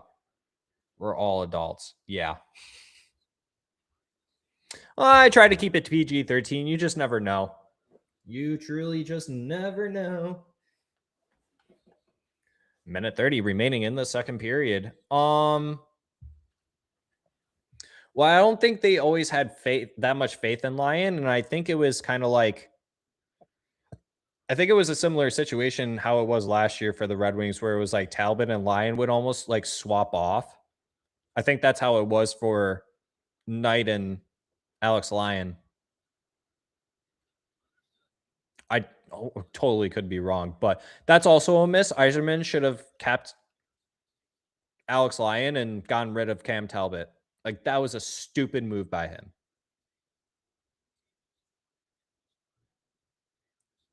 Yeah, Bubs, exactly. Add Lyon to the list of players that excelled leaving here. Lyon did play well here, but like what he's doing in Buffalo, Drew, is nowhere close to what he's doing here. Granted, let's be real. We can easily say the Buffalo Sabres have a way better defense than the Detroit Red Wings. That's easy to say. Is Lyon on a 1-year deal in Buffalo? I'm pretty sure he is. I could be wrong. I'm not sure. I don't know if I could spell Alex Lyon.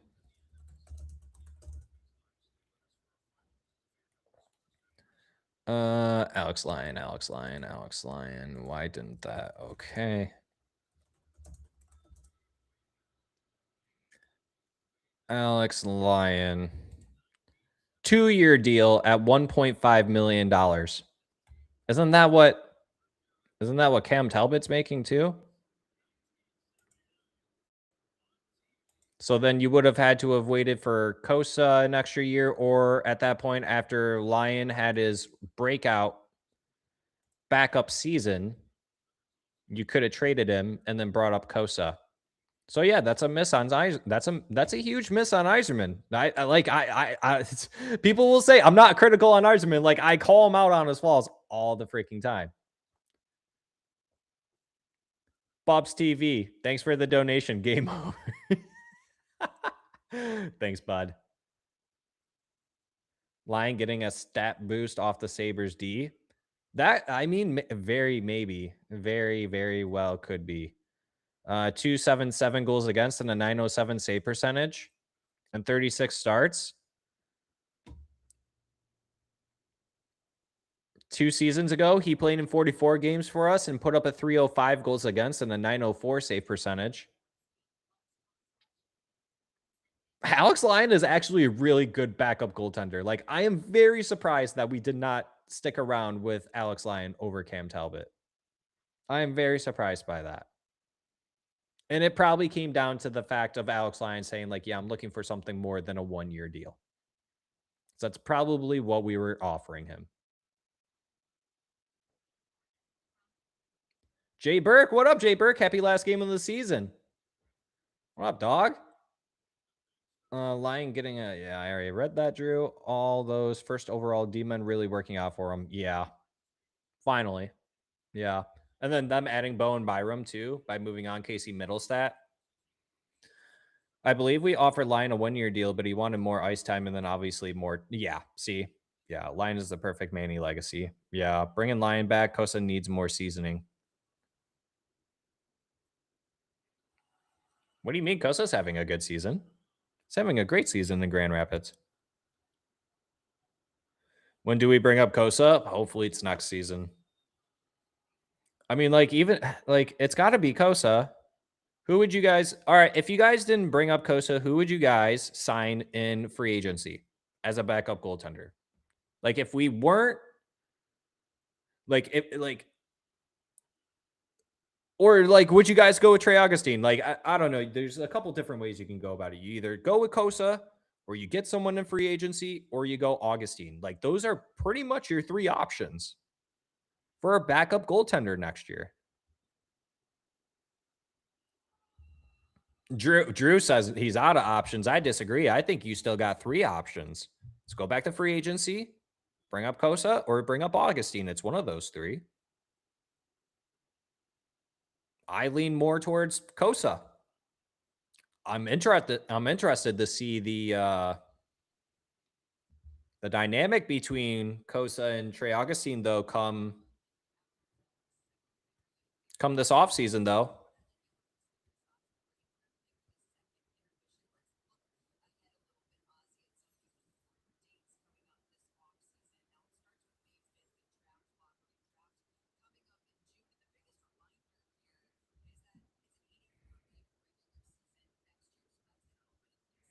Oh, those three options, you know, outside of the one where I said Kosa call up, you use Kosa. The other two options included Kosa being traded.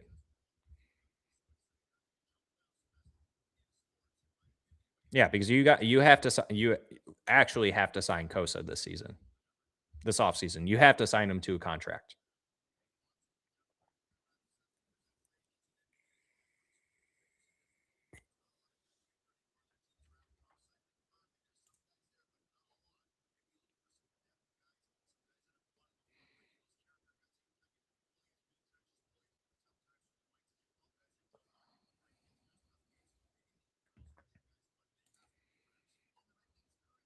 That would be a pretty cool story about Gaman, but how's he doing in the postseason right now? Last time I checked, he was doing pretty good. How do you spell his last name? There we go. Rudy. Oh, Rudy. Rudy. How's he doing in the postseason? 7 games, 1.7 goals against, and a 925 save percentage, 7-0 in the postseason so far. That's my boy, Rudy. Attaboy.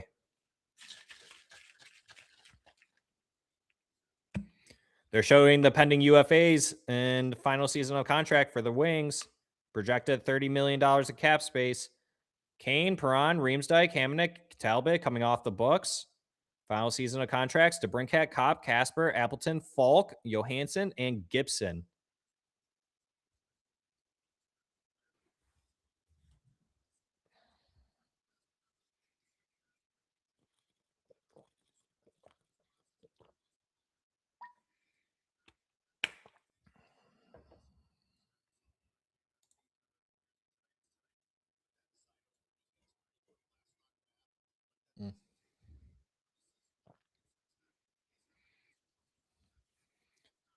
Chris Osgood's trying his best to protect John Gibson with all he can. I love it. Guimond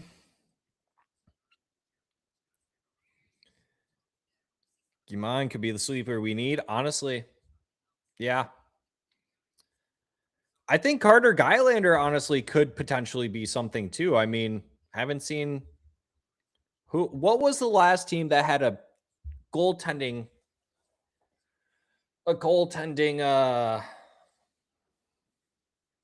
depth this deep?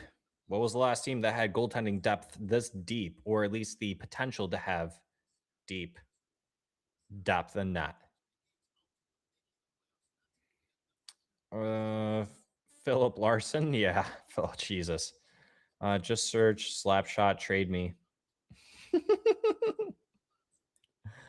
All UFA should not be signed except Kane. I agree. Bring back Hamonic for second line power play specialist. Oh, Bob's. San Jose back in the jumbo days. 5 stone. I trade Kosa. Bring Trey to back up Gibson. 4 years at a high level Division 1 year to back up. Let him loose. Sign a Lion type to back up Trey.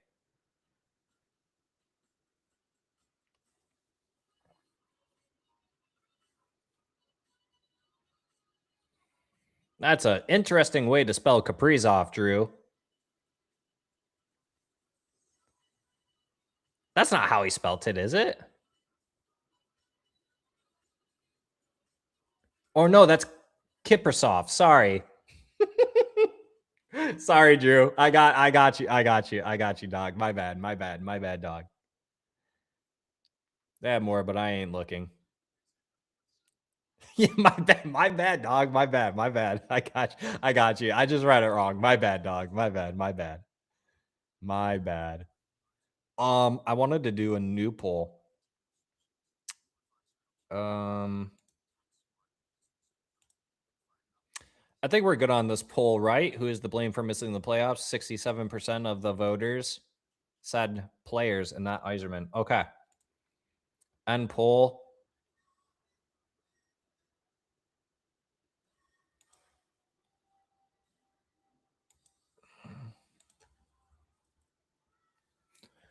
New poll. Chatters, what should the new poll be?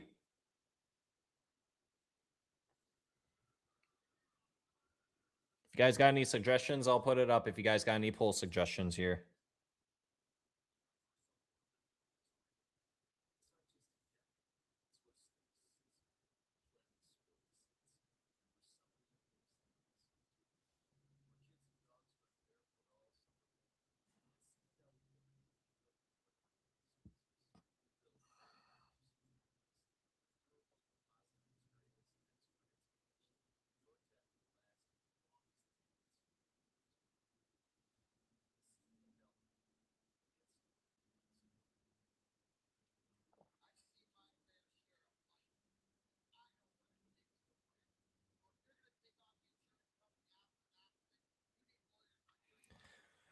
How are we looking at ice time for some of these guys? How are we looking at ice time? Casper's ice time dropped a little bit, but he's second on the team at 12:18. Alex DeBrincat leads the forwards at 13:29. Siders only played 10 minutes tonight. He's under 11 minutes. Falk has played the most. Falk and Ben Sherratt. Carter Mazer has almost 10 minutes. Emmett Finney has almost 11 minutes. So glad NBN only has under 9 minutes. I was about to say glad to see the young guys getting ice time, but I mean this is just it's pitiful. It's absolutely atrocious, and it's downright fucking embarrassing. Like it is very fucking embarrassing. Like I actually feel bad for some of these young players.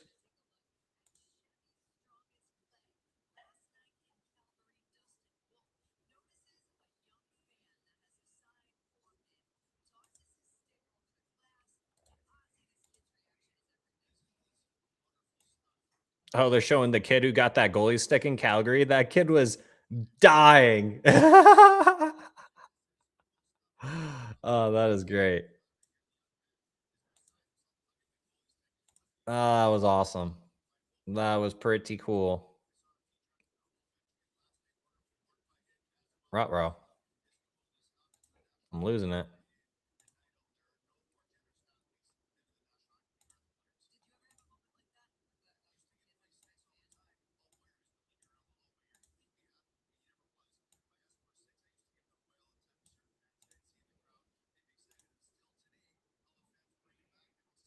Brand new retracted his message. Who's Paul will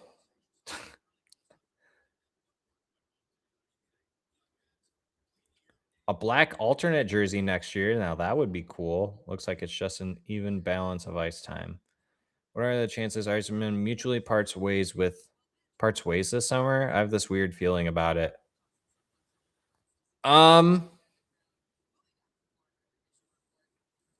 That would be interesting considering the prospects that he's been signing along the way. But I don't know. I mean, it comes down to Yzerman. I don't know what the chances are. That's a good question. I don't know how to answer that. Yeah, good for Carter Mazer for making it up and staying healthy. I think I don't want to say that he deserves a spot on the team next year, but he probably should be on the team on the fourth line, or at least as a 13th forward next season. Come on, Drew, figure it out, dog.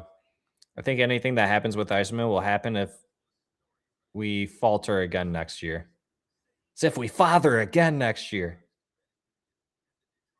Yeah. And I don't think it's like, I don't think it would come from like ownership either. I think Steve's not an idiot. Like he knows what the fan base is saying, like, and he knows what his job, like, he knows what he needs to do. And if it doesn't work out, then yeah, maybe you gotta, and maybe he says, okay, like I tried and I gotta pass along the torch to someone else and get this team to where it needs to go. I will say this is that I would rather see Steve leave and all the prospects do really well than Steve stay and it not pan out. Like, I don't want Steve to overstay his welcome, like how Ken Holland did, and us kind of not getting anywhere. And I would rather prefer Steve leave at some point and everything that he worked for us panned out in the future. I would much rather have that.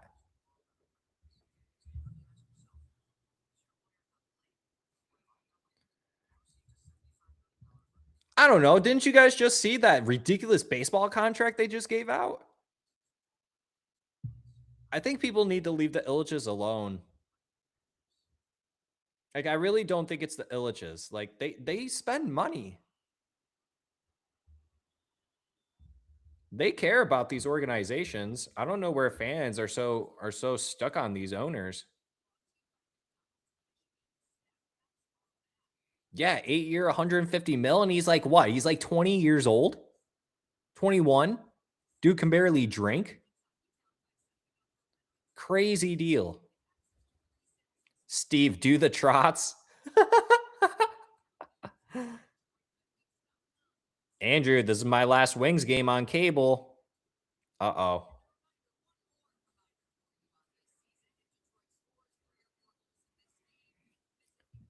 Did that Drew, I don't think that was actually like I know people said that, but who confirmed that? Like who actually confirmed that? I am very curious. Because I don't remember seeing anything like that. I remember seeing people say that, but I don't remember anyone like with validity, like full validity, saying like Steve or Chris Illich legitimately said no. Because why would Chris had like own? This is how I've always looked at it. If I own a business, I don't go out and hire a general manager. I tell them like the basis of their job. Like these are my expectations. This is what I need you to do. Go get them done. I'm not going to sit there and tell them like, no, you can't sign this player for 5 years. I really could be wrong. But from a business standpoint overall,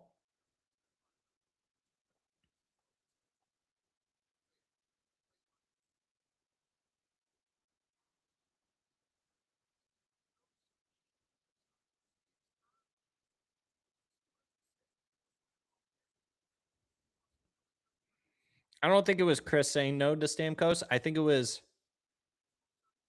more Steve said no to the extra year that Stamkos wanted on his deal. That's just personally to me.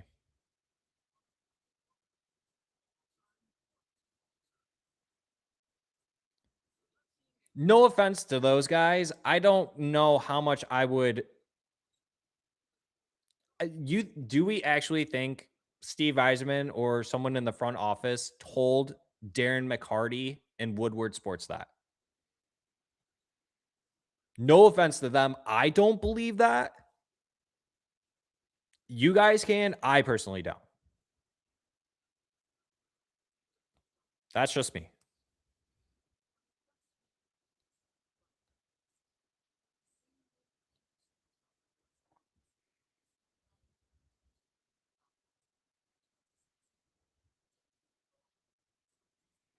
Scott, unless Illich specifically says I'm not spending the cap, it's not ownership's fault. Bring back Darren McCarty. Even at 50 something, he wouldn't be afraid to hit. It's not just about spending, it's about management culture decisions. Not that DMAC, but they are the only one who reported it. So yeah, likely false.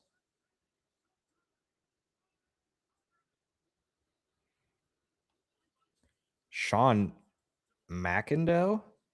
Who's Sean McIndoe? Am I stupid? Am I supposed to know who that is, Drew?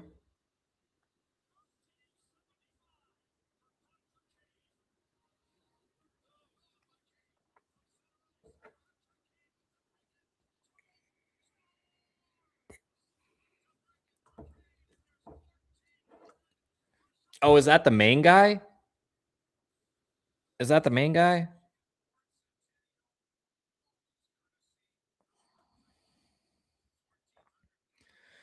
Good to see Mantha and Soderblom in the playoffs. Yeah, no kidding, dude. Good for Mantha. I will say good for Mantha. And I will say good for Soderblom.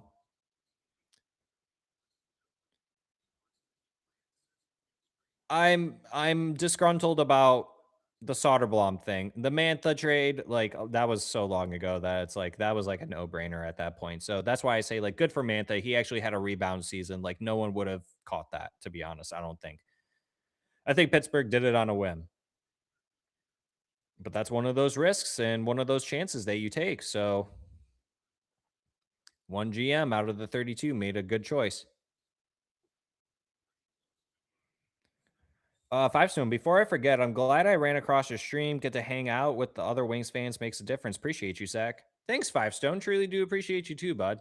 Those are some really kind words. Yep. I wanted to be a part of this with other Wings fans too. You know, watching the games can be fun, but obviously doing them with other people along makes it that much better. So hopefully next season comes with a better turnout, obviously, but we're here. We're still doing it. I said we would be going live for the remainder of the season, and I wanted to stick to my word, even if the Wings weren't going to make it. So,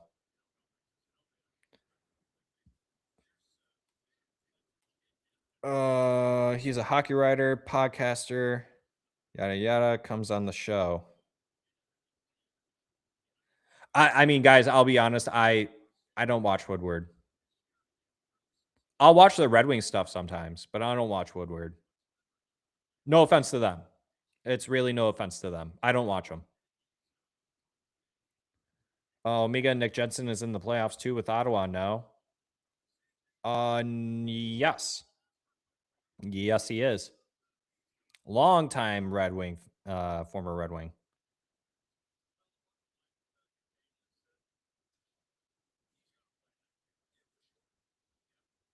Sean Belesian from Woodward Sports. I don't even know who that is either. The stream saved me so much money on bar tabs. Rasmussen seems to be getting worse year over year. Yeah, it is not looking good for Michael Rasmussen. He could quite literally be the guy that you look at and says, and you say, you need a change of scenery. Go. I see the Red Wings not moving on from him. He's a fourth line guy or he's a 13th guy. Like that's how I would treat Michael Rasmussen moving forward. If I catch a live stream, I'll sometimes watch, but not often. They don't really know us about hockey.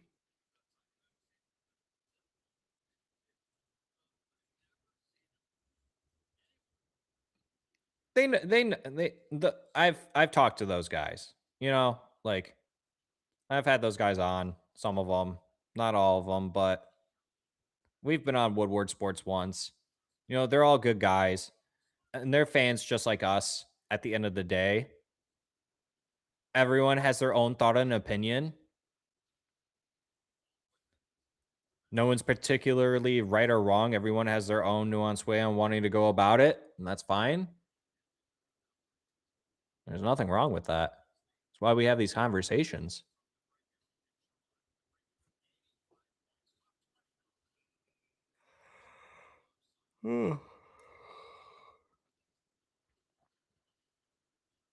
They're always botching things. They're great for Lions, though.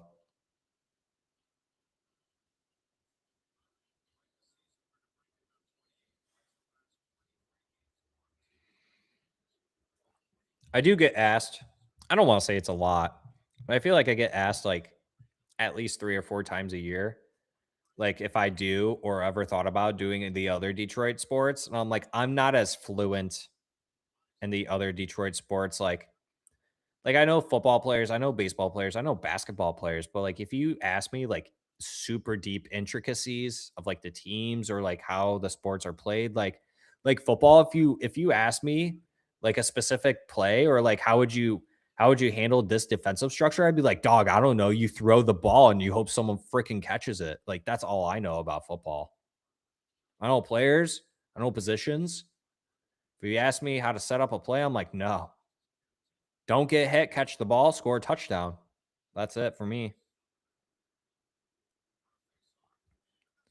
Lord, what up, Lord? Thanks for the comment. What do you think about Mo Sider being captain? I will. Oh, getting a little tussle here.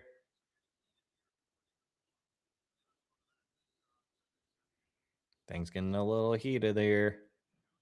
Matty Kachuk out there on the ice. Benny, Braun, Mazer, Falk. Got Confer in there. Are all still going at it. Hamonic with his beautiful mustache. That's the only beautiful thing about Travis Hamonic is that mustache of his. Mo Sider will be a good captain eventually for the Detroit Red Wings. I don't know when that'll be, but I will be very excited when that day comes. I love all Detroit sports, but my passion is hockey, and that's where I sink my knowledge into. Yeah, I'm with you there, Drew.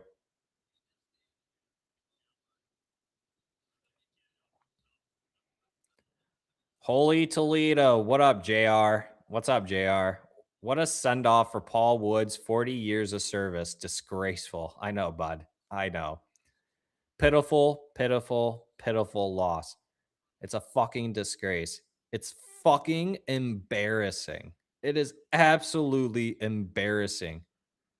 Like, I get it. Larkin is not playing, but like, holy hell, man. Holy Toledo, JR. Holy Toledo.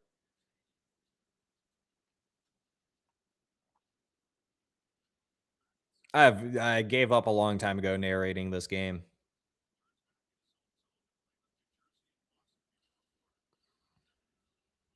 Yeah, Andrew, this is Florida's this is their farm team. It is embarrassing.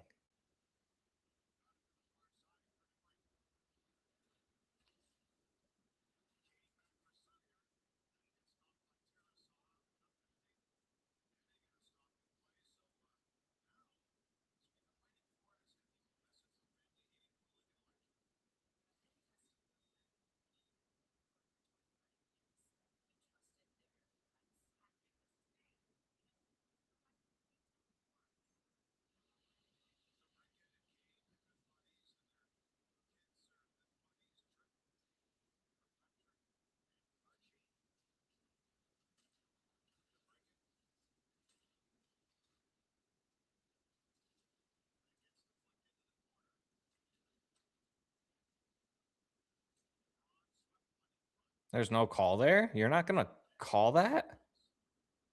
He was clearly tripped. Oh my God. I can't. I can't. They need to just take them out in the back and put them out in their misery. All right. When's the Yzerman press conference?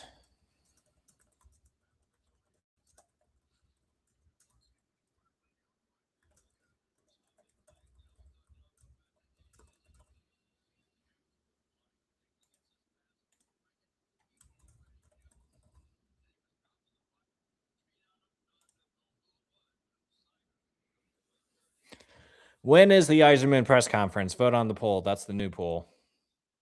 When is the Yzerman presser?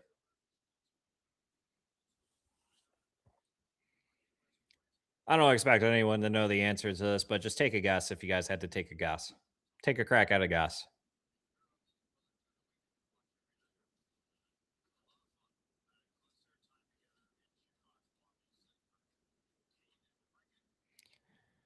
That's very true, Drew. Who knows how much longer we have with Mickey Redmond specifically.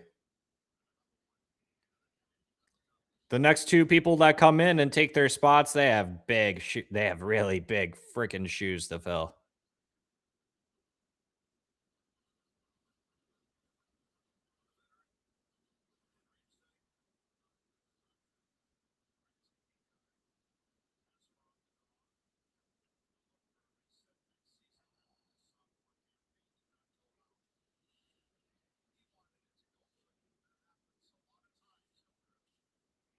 Five Stone, what's your thoughts on Dylan James out of North Dakota we signed? He's fast. I haven't been able to watch him.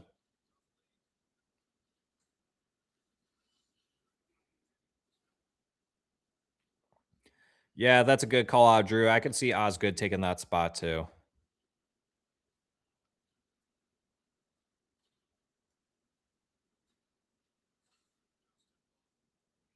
Travel tonight, locker clean out tomorrow, probably Friday. Yeah, probably.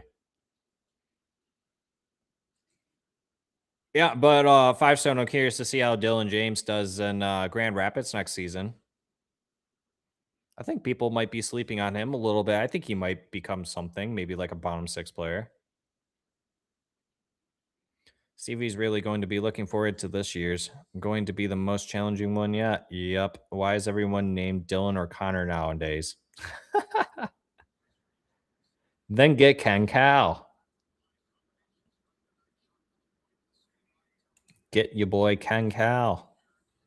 Help Mickey and Ken keep doing the games for the streaming thingy. For the streaming thingy? What's the streaming thingy? What is that? Streaming thingy.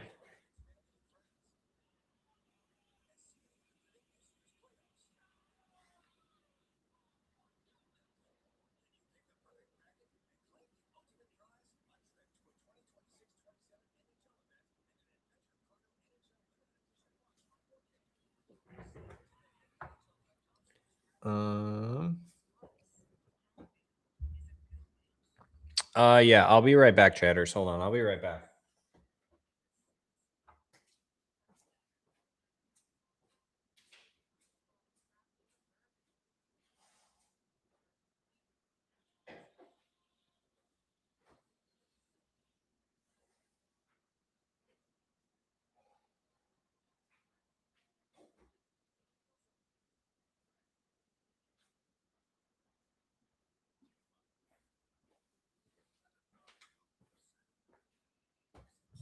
Hi. All right. You guys will never believe me.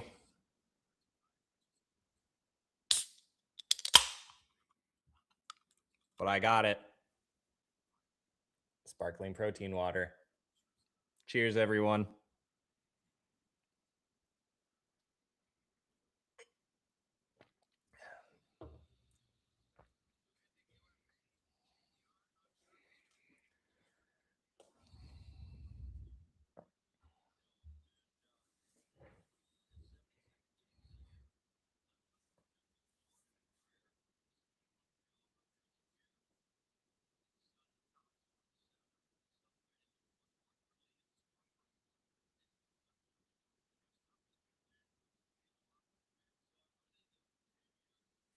All right, hold on, chatters. I'll be right back. I gotta. Miss Ellie's looking at me like she wants to go outside. So hold on. I'll be right back.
All right, chatters. All right.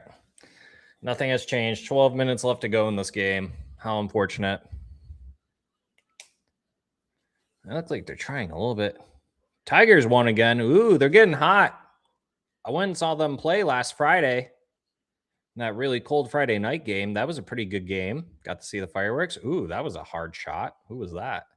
Falk?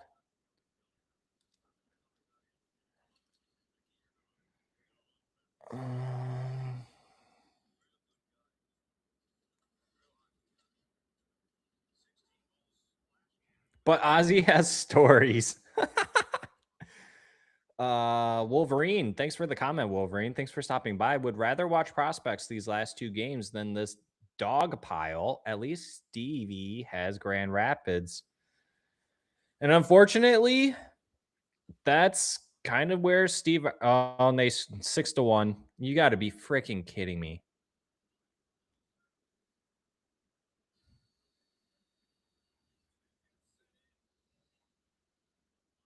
All right, chatters, hold on. I'll be right back. Hold on.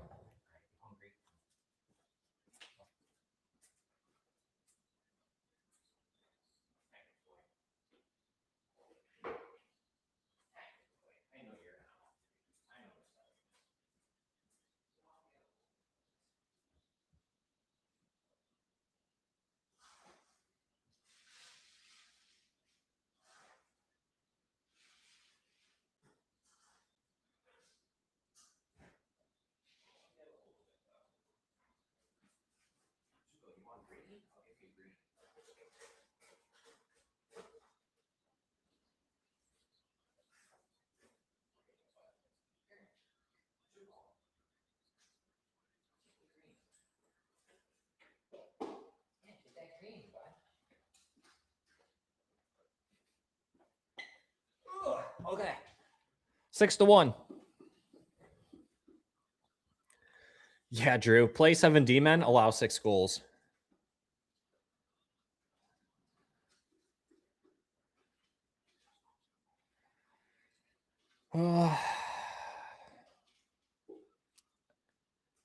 That's 7-1. That didn't go in. That almost went in. It was almost 7-1 right there. Red Wings somehow saved that. Rich Hog just finished work. Might go back instead of watching this. Thanks for jumping on, Rich Hog. Appreciate you, bud. Yeah, sorry, dog. Not a good effort to end the season at all. Now watch St. Louis get a top. Watch St. Louis get the 3rd overall pick, guys. Just be prepared for it. Like, it very well could happen.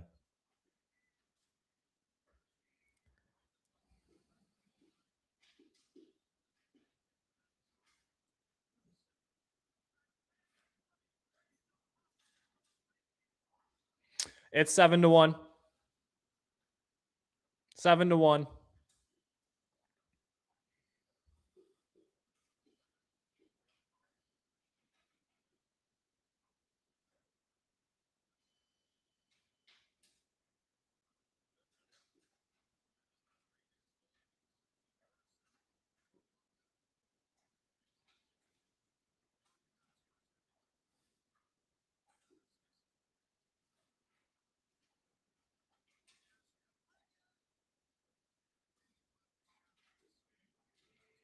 This team's fucking embarrassing.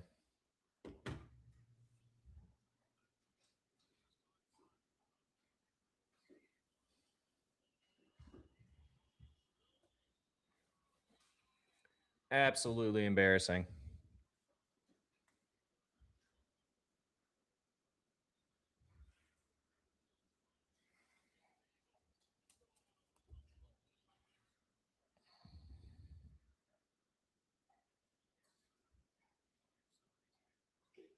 My wife just asked if they have a mercy rule. Tell her to buckle up, Wolverine. Tell her to buckle up. It's not over yet. There's still 9 minutes remaining.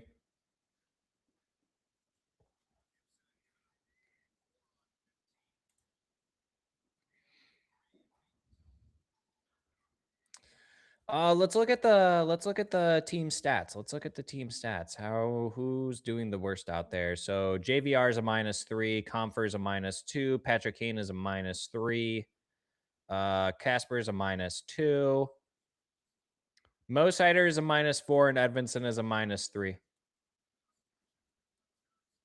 Sider shot. Tarasov making the Red Wings look like that they're an AHL team.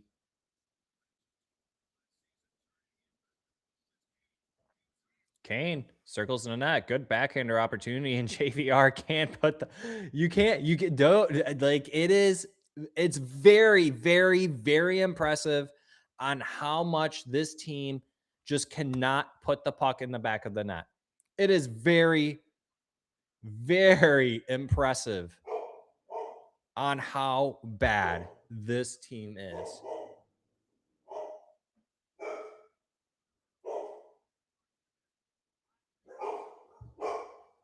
Oh, my dogs are going ballistic.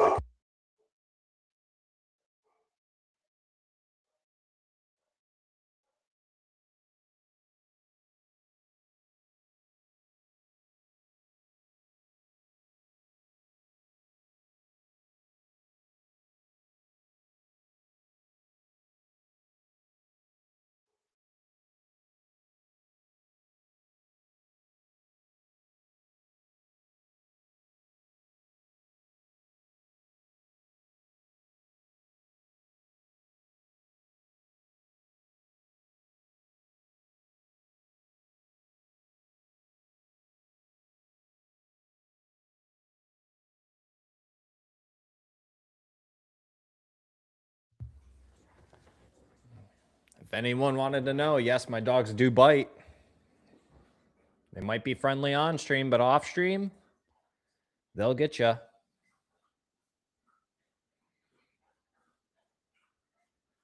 These are Rich Hog. These are some Hall plus minuses. They gave up in Jersey. Yeah. It was over then. It was over then. All these backup goalies need to spend their highlight videos versus the Red Wings. They will get healthy contracts. You're not wrong, Wolverine. You are not wrong. Twitter's probably having a field day right now with this team.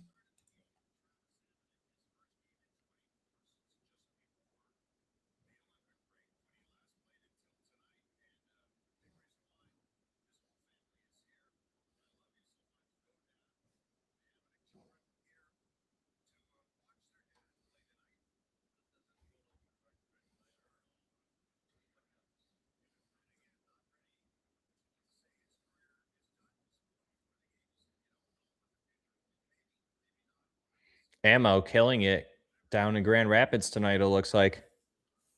Looks like he's got a 2-point night. Be interesting to see. Here's the thing, chatters. Here, new poll. We're going to do a new poll, chatters. New poll. New poll. Now, hear me out on this, chatters. If Steve Yzerman, let's say, does quote unquote blow up this roster, quote unquote blows up this roster, and goes full youth, is this a bad team if we go full youth?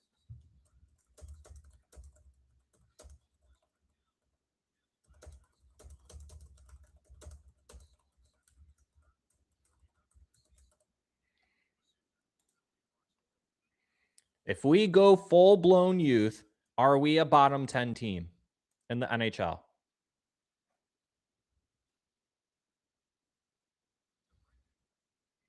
Now, that doesn't mean that you trade Larkin. That doesn't mean that you trade DeBrincat. That doesn't mean, you still bring back Kane. Let's say you bring back Kane and that's it, but you bring up only young guys. Is this a bottom 10 team?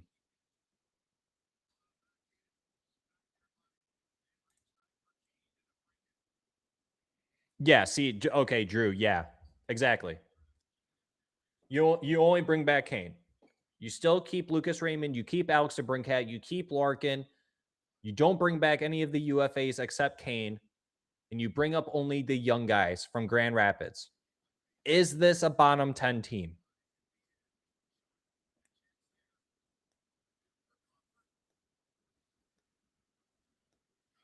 They might not be a bottom 10 team in points this year, but they are a bottom 10 team. They are playing like a bottom 10 team. Wolverine says 100% a bottom 10 team next year.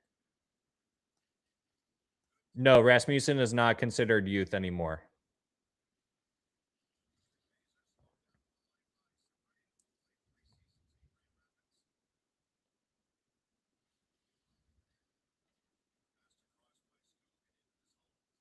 Rasmussen's literally just a jersey. That's what he is. Are they going to say that they got goalied again? They shouldn't. No, they shouldn't. If they say that, they're stupid. They played like garbage this game. They played like garbage.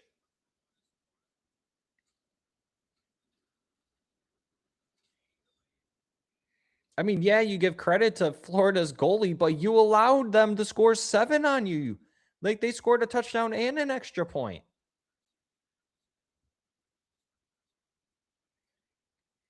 Like, I don't know what Eiserman was trying to do here. Obviously, like, yeah, like, just sit Larkin. Like, what have you got to lose other than the game? But, like, was Eiserman also trying to send a message like, hey, fans, like, this is how bad this team is without Larkin? Like, was he trying to do that as well? I don't know.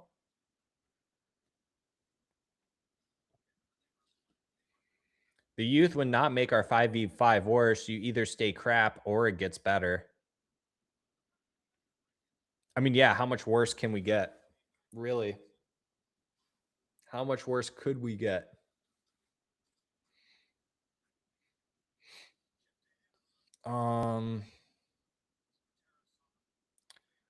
This league isn't a developmental league. You have to have experience, grit, and leadership. Okay, but how do you get the experience if you don't play in the NHL? Like, how do you get NHL experience without playing? Like, at some point, you have to rip off the Band-Aid. You've done the same thing the last 3 years. It's not working. You have to make a change. And that is making it a multitude of youth making the jump on this roster. The only thing you have to lose is having a terrible season again, and you pick in the top 10 again. And you hope that pick pans out a lot faster than all the other picks. And you go for upside, not for safe, not for best player available. You go based on who has the highest upside.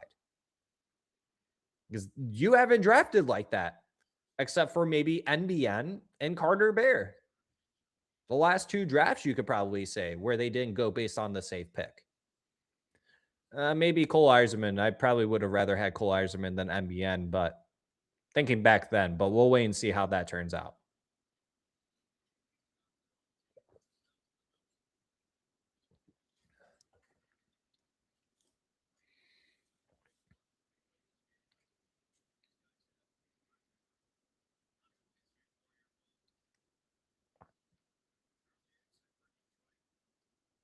Whiskey, like, I've been on record saying that. Like, this isn't profound news or anything, you know? Like I said, like, I can be critical on Eiserman. Well, I'm not going to sit here and just say, like, yeah, we need to trade Larkin and, like, we need to fire him, you know? But yeah, you have to have a shakeup on this roster. Absolutely. Anyone who says that you don't is not watching this team play.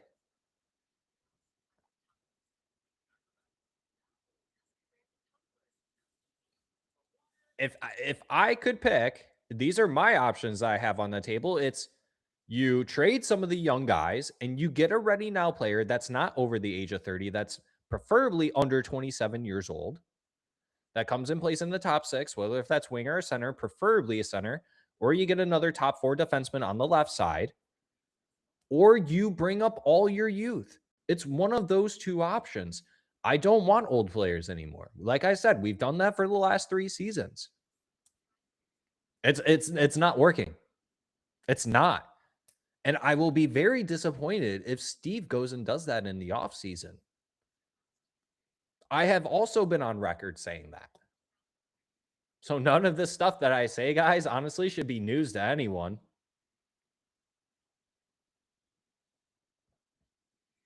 No, Whiskey, I agree with you. I agree with you. But I've always said this too, and I said this last offseason. Do not be surprised if we don't see Steve Yzerman do anything. And guess what? He did the bare minimum. So he's like, oh, the last 2 seasons we got unlucky. This year we can do it. Our young players got a little older and they got the experience. That's probably the thinking process that he had. Like I said, I like to put myself in the other person's shoes. to see what they are thinking. I try my best to do that. I try to make reason of it. I'm not agreeing with it. It's me just trying to portray their logic. Hopefully it like makes sense. Sometimes it doesn't to some people. That's fine. Sometimes it doesn't make sense to me either. Like why you gave Ben Sherrod a 3-year extension, I will not understand that. And then you extend JBD. Your 6th and 7th defenseman. So be prepared for Aljo and Sherrod to switch the top 4 position unless Steve Yzerman does something there. 8-1 now? Did I fall behind? No, you guys are ahead of me? Yeah, 8-1. You've got you.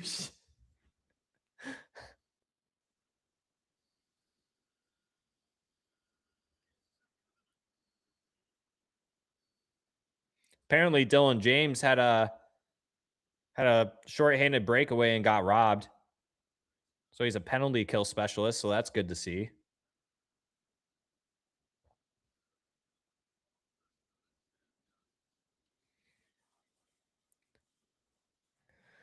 JBD held his own in his defense. He started a little rough, then settled in. JBD, I will say, and I said that the last episode, I was like, JBD actually did better than I thought he would do.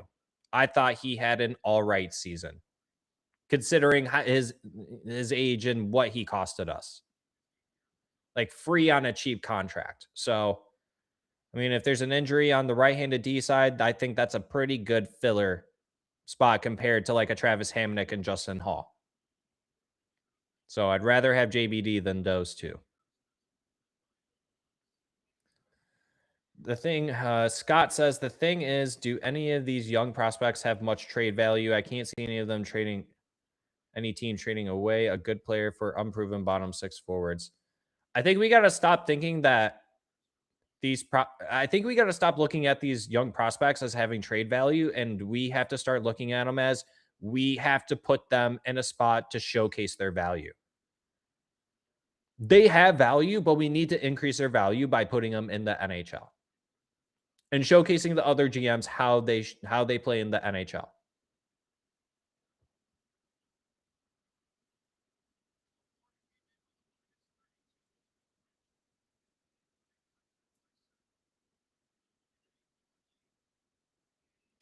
Max Plant would come in next season and steal a job. He owned the college level, which isn't a slouch league. Yeah, Max Plant will join the team after his season, which will be really nice. I mean, like, you guys can even go and look at, like, I would not bank on Yzerman going out and making a very impactful trade, and adding that one player, I don't think is going to change how this team is currently right now. Somehow they have to find it within. And I think it starts with a lot of these older guys on this team who are too slow, too old, and can't progress on the fly or change their habits on the fly to change the course of the game. You need to include the youth that can come in and you can how do I want to say this? Like you can grind what you want of them into their minds. You can't do that. It's like teaching an old dog new tricks. That phrase, like you can't do that. So like the youth needs to come up here. It is time. Watch Grand Rapids make a strong push in the playoffs. Watch them potentially win a Calder Trophy, the Calder Cup. If they win the Calder Cup, expect a lot of those young players to make a strong push at training camp to make this roster. Be very prepared to see. Be very prepared to see Steve Yzerman sign very minimal at free agency. Be very prepared to see Steve Yzerman make no trades. Be very prepared for that, chatters.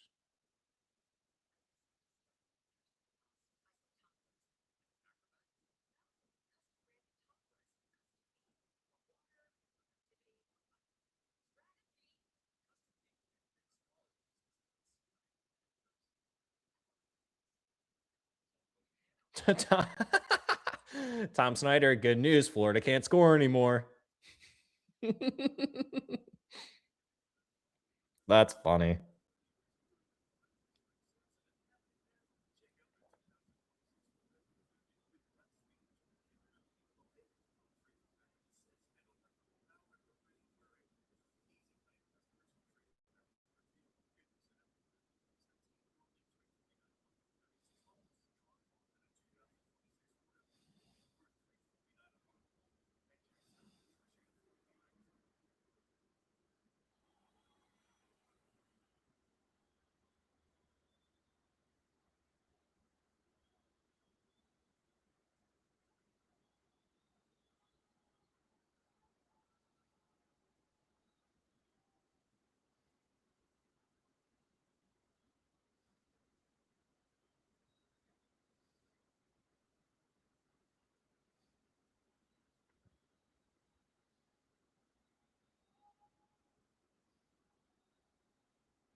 Chatters, I will give it wow, we got a lot of people in here still.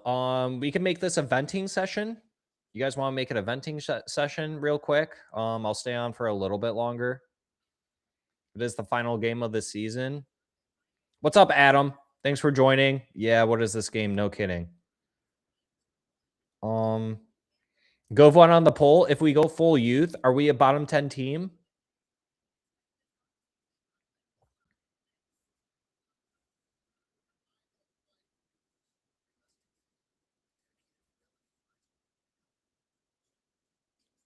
I'm gonna. How do I want to do this? Whiskey, we've been venting for 2.5 hours now. What's a few more minutes? Fair enough. Fair enough. Well, technically, we've been venting for the last 3 games now. Technically, I think is what it's been. Maybe like 2 weeks. I think we've been venting. Lord says Kosa with Gibson next season.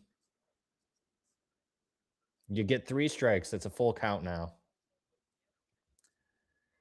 Everything small engine. Thanks for joining the stream, bud. 10 years and not a thing has been accomplished. This is flat out unacceptable.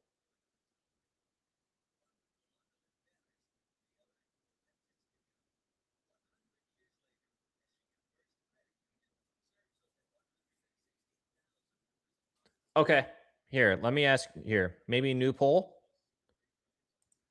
Majority of the people say yes to that one anyways.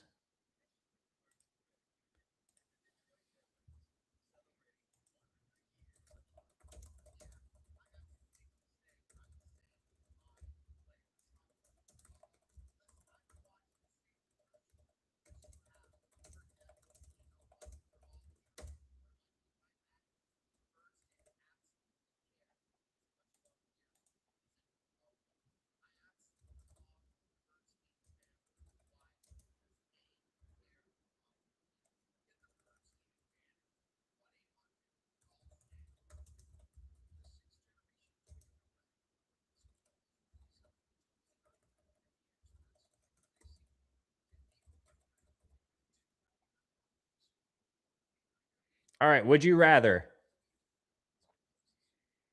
Would you rather go full youth and only bring back Hainer, or make an impact trade and sell some of the prospects?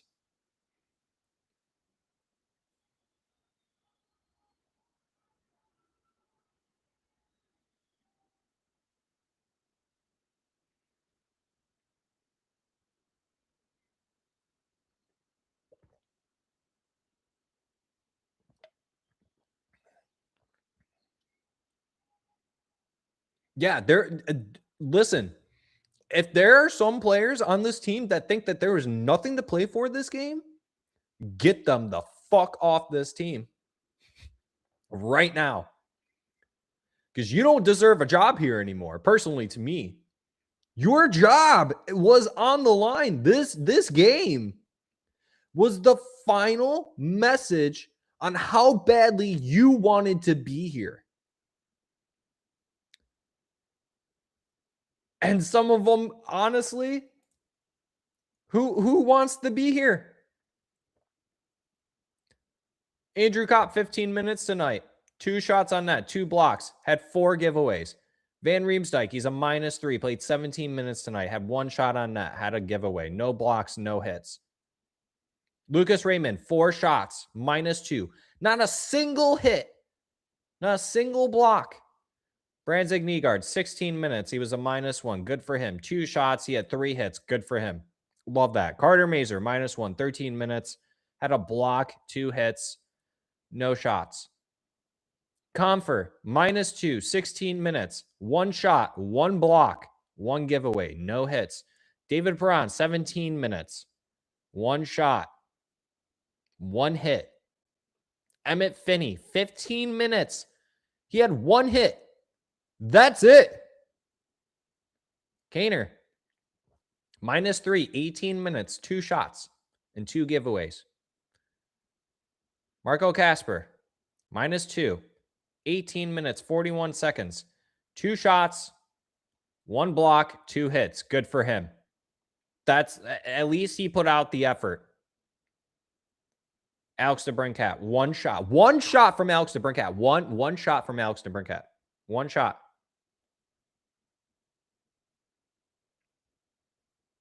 One shot from Alex DeBrincat.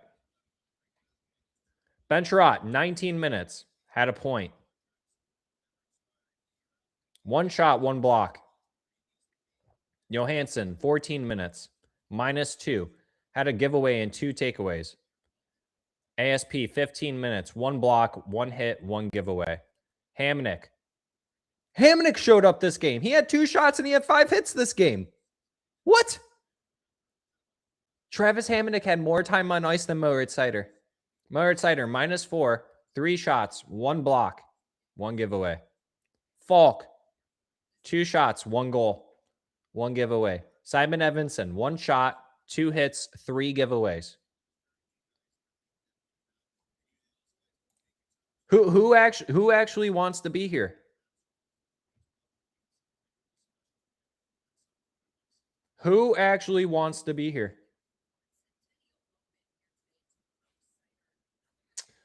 All right. Wolverine says youth 100%. Drew says option A because if it doesn't work out, the prospects are overhyped and it's time to start a rebuild. I agree with you, Drew. I agree with you. That would be the direction that you go in. You have to find out what you have in these prospects. You have to fucking rip the Band-Aid off. This next season is the season to do it. And if you flunk, then yes, at least you're getting a top 10 pick, maybe top 5 pick, and you have to do a mini rebuild again. It is what it is. Now is the time to figure it out. I agree with you, Drew, 100,000%. That's what I've been saying. 5 Stone says youth. Rich Hog, we aren't blowing anything up by losing Rask, Comfort, JVR, Perron, Appleton. We're stuck in between the back end of 25-year playoff stretch, actually. Uh-oh. What just happened there? The frick? I was reading the chat, and the chat just went away. Playoff stretch. We mortgaged the future to keep the streak alive. We knew it was coming to catch up. Yeah, oh, yeah, of course, yeah. Brand new. Did MBN end up leading all forwards on his team in total hits? I think he did, and only played like 13 games. No, he didn't. I could check that real quick to see what he was actually.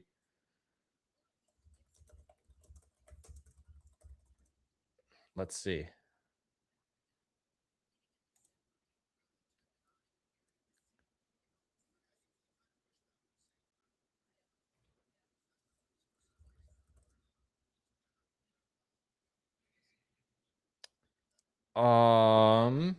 MBN finished 14th on the team in hits with 43.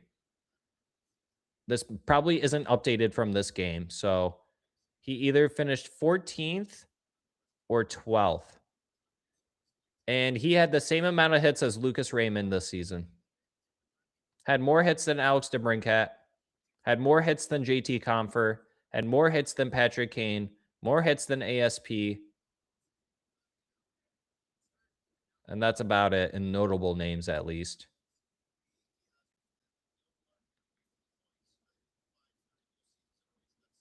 Someone like Michael Rasmussen only had 64 hits this season. And he played in 64 games, so he had 1 hit per game he averaged. Way to go, Michael Rasmussen. Nah, Casper led the team on hits. Yep, Casper was the leader. Exactly, Wolverine. It's why I've had patience, but now is the time. It's been 7 years. Yeah, you really can't keep saying that excuse. And like, I can make the argument and say Yzerman should have went full youth on this team 2 years ago. Like, I could make that argument.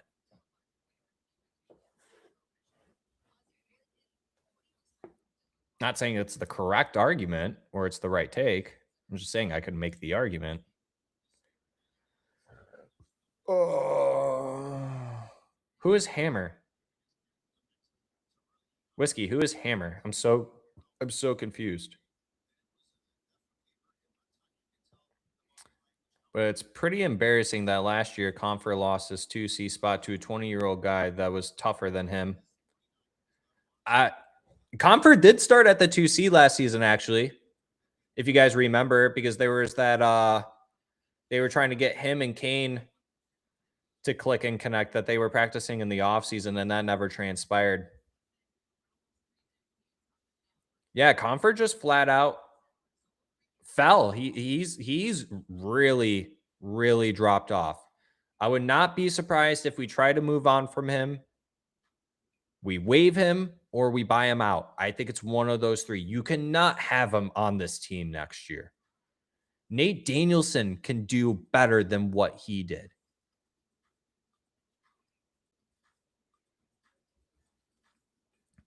Drew, so I'll fully be board the Fire Yzerman train if they run it back or don't make changes. I'm with you, Drew. I mean, like, I wouldn't call for him until the season's over, but I'd be like, if they don't make the playoffs next season, if they do the same exact thing this offseason and they don't make the playoffs next season, then yeah, that's when I'm like, yeah, Steve's got to go.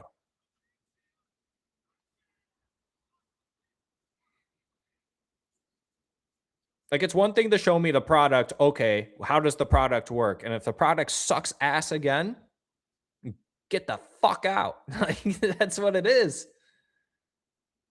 Like, hey, you've brought me now 4 different products, and they're kind of all relatively the same, just like slight different tweaks here and there, but we're getting the same result where it only halfway works. When are you going to bring me a working product? How much longer do I have to wait? When are we going to rip off the Band-Aid to see if our new prototype is the way to go, which is the young players? We're closer to Vancouver when it comes to winning a cup than a team like Minnesota. I bring up those 2 teams to highlight the Hughes trade. We have a lot of weakness built through the youth. You know what, Wolverine? I would make the argument that before the Quinn Hughes trade, that the Minnesota Wild, I actually don't think Minnesota was in any position to make that kind of trade. And they did it because I think Bill Guerin was feeling a little heat. They have little to no playoff success. Go look at their playoff history. They might be able to make the playoffs, but they can't win.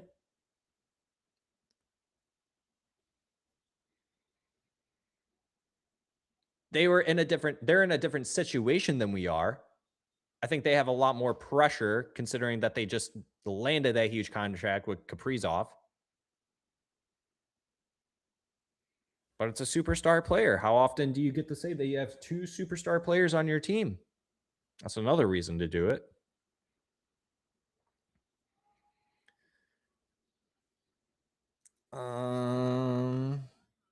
This was likely Hamanek's last NHL game. He got veteran respect. Oh, is that who Hammer is? Okay, that's Hamanek. Okay, I didn't know that. Yeah, I don't watch Travis Hamonic in his whole entire career. No high-level player would want to come here. Yzerman should resign or let his ass go. That's not on Yzerman if like good players don't want to come here, but like everything's small. Can you tell me the last good free agent player to go to a bottom 10 or bottom 15 NHL team? Who is the last top free agent to go to a bottom 15 team in the NHL? Please tell me. Like, that's a genuine question. No one's been able to answer that for me.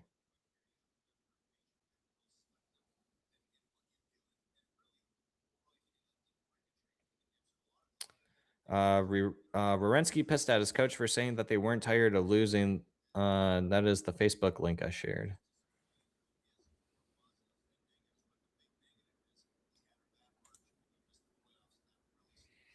Which teams turned up the physicality when the stakes, Jesus, were high? This team crumbled. This team is soft.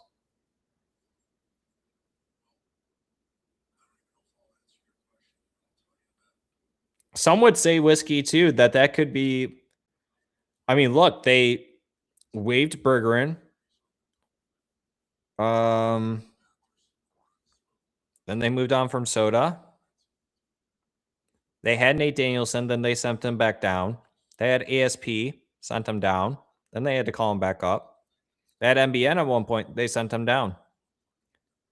Some probably could make the argument that the reason why the Wings didn't hold it together down the stretch was because they didn't have enough youth on the team. Some could probably make that argument. I'm not going to make that argument.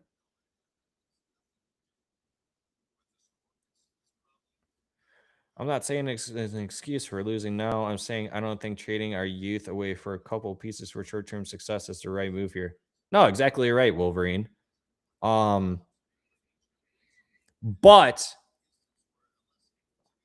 if you were somehow to trade some prospects for a player that is 26 or younger, that can be super impactful for you now and in the long-term future, you might consider it.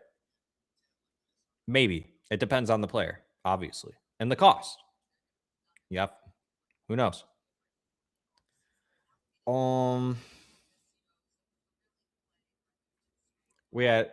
He's had more than enough time to get things done. Why let it linger another year? Everything. Who would you hire to replace Yzerman? Genuine question. Who would you hire to replace him? Lance, yeah, get rid of the bottom 6 forwards. Let the 3-line defensemen go. Third pair defensemen go. Let all UFAs and bring kids in GR. Thanks for the comments, Lance. Thanks for joining the stream, bud. Minnesota is Toronto West. I don't blame them for making that Quinn deal at all. Well, that kind of had to, I think. So they've kind of been a laughing stock. They get in the first round and then they get bounced, or they just don't even make it at all. It's also a very tough division over there. They're in a very tough division. Moik, thanks for joining the stream late. What an embarrassing game. No pride or anything. We all agree. Stamkos went to the Predators. Yeah, he did. He did. Alex DeBrincat, when he came here, he was an RFA. He got traded here. Alex DeBrincat wasn't a UFA. He didn't sign here. Like, he got traded here. That doesn't count. I said UFA. When was the last unrestricted free agent in the free agency class to go to a bottom 15 team?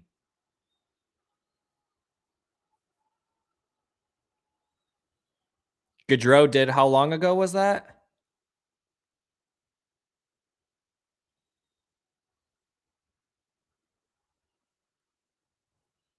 Brand new. The Todd father basically said F off in his post-game presser. Really?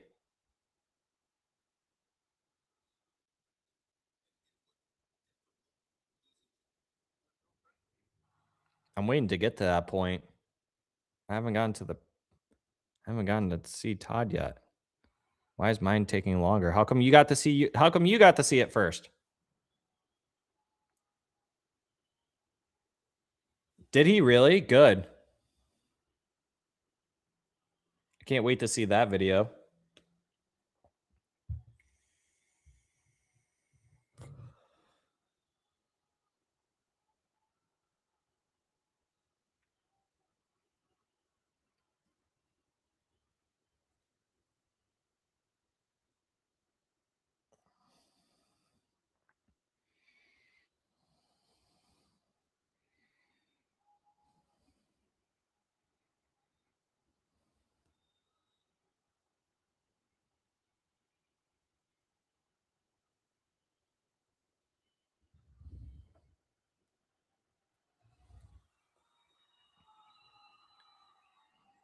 Todd is off the hook. Tanguay isn't. Yeah, I would venture to looking to replace Tanguay. The power play fell off so far. The power play dropped so badly. And I hear the arguments, well, he didn't really have much to work with, Kopp and Larkin, blah, blah, blah. And it's like, dude, like, okay, but you got to work with what you have, my guy.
Nothing to do with the score. It's probably the competitiveness, all that, the effort, battle. I mean, Florida Panthers coming nothing to play for. A lot of guys out. I think it was 15, 16 guys. They have to chuck out their guys that won back-to-back cups. They're going to bring it each and every night. So another instance where a lesson to be learned for the Wings of what you have to do moving forward is that you bring it each and every night, no matter what the circumstances are. So a frustrated Coach McClellan, and in the end, difficult losing to New Jersey. Real difficult. Yeah. That stung. But again, to end like this on that sour note, that's not very good either. No, and they're going to not have a very happy flight home now to get ready for the off season. But now we'll get into FanDuel Casino's thrilling play. The Red Wings did score one goal in this game. It was Justin Falk, who has been a nice addition to the Red Wings since the deadline. Hasn't he? 16 goals in the year. Falk. He's got a great record. All right, yeah, that he ended that one pretty quickly, guys. He ended that one pretty quickly. That was brutal. That was brutal.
What a way to end the season, chatters. What a way to end the season, eh? How are we looking at on the poll? 24 votes. Would you rather go full youth, only bring back Kane, or make impact trades, sell prospects? 58%. 24 votes. 58%. We're going with full youth, bring back only Kaner.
Chatters, chatters, chatters, chatters, chatters.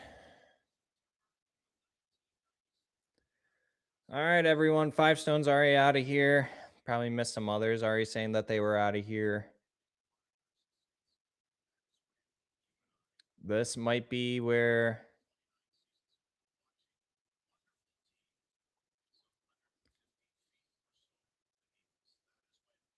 Yeah, no problem, Omega.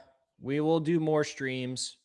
We'll probably do some for some playoff games. I'll repeat this. Some for the playoff games. We will do one for the draft lottery. We will do one for the draft. And we will do one for free agency as well. Parker. Someone's been doing their curls. Thanks, dog. I pick things up and I put them down sometimes. But yeah, be on the lookout. Subscribe if you guys haven't. Like the stream. Definitely appreciate that. That is free to do.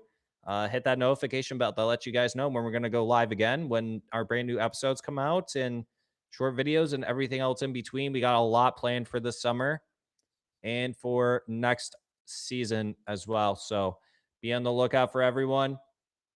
Stay safe. Enjoy the rest of the night. And until next time, I'll see everyone on the next one. See you guys. I love you.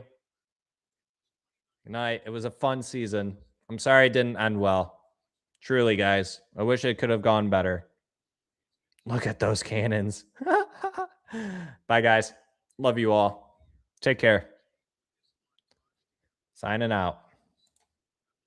One last time. So unfortunate.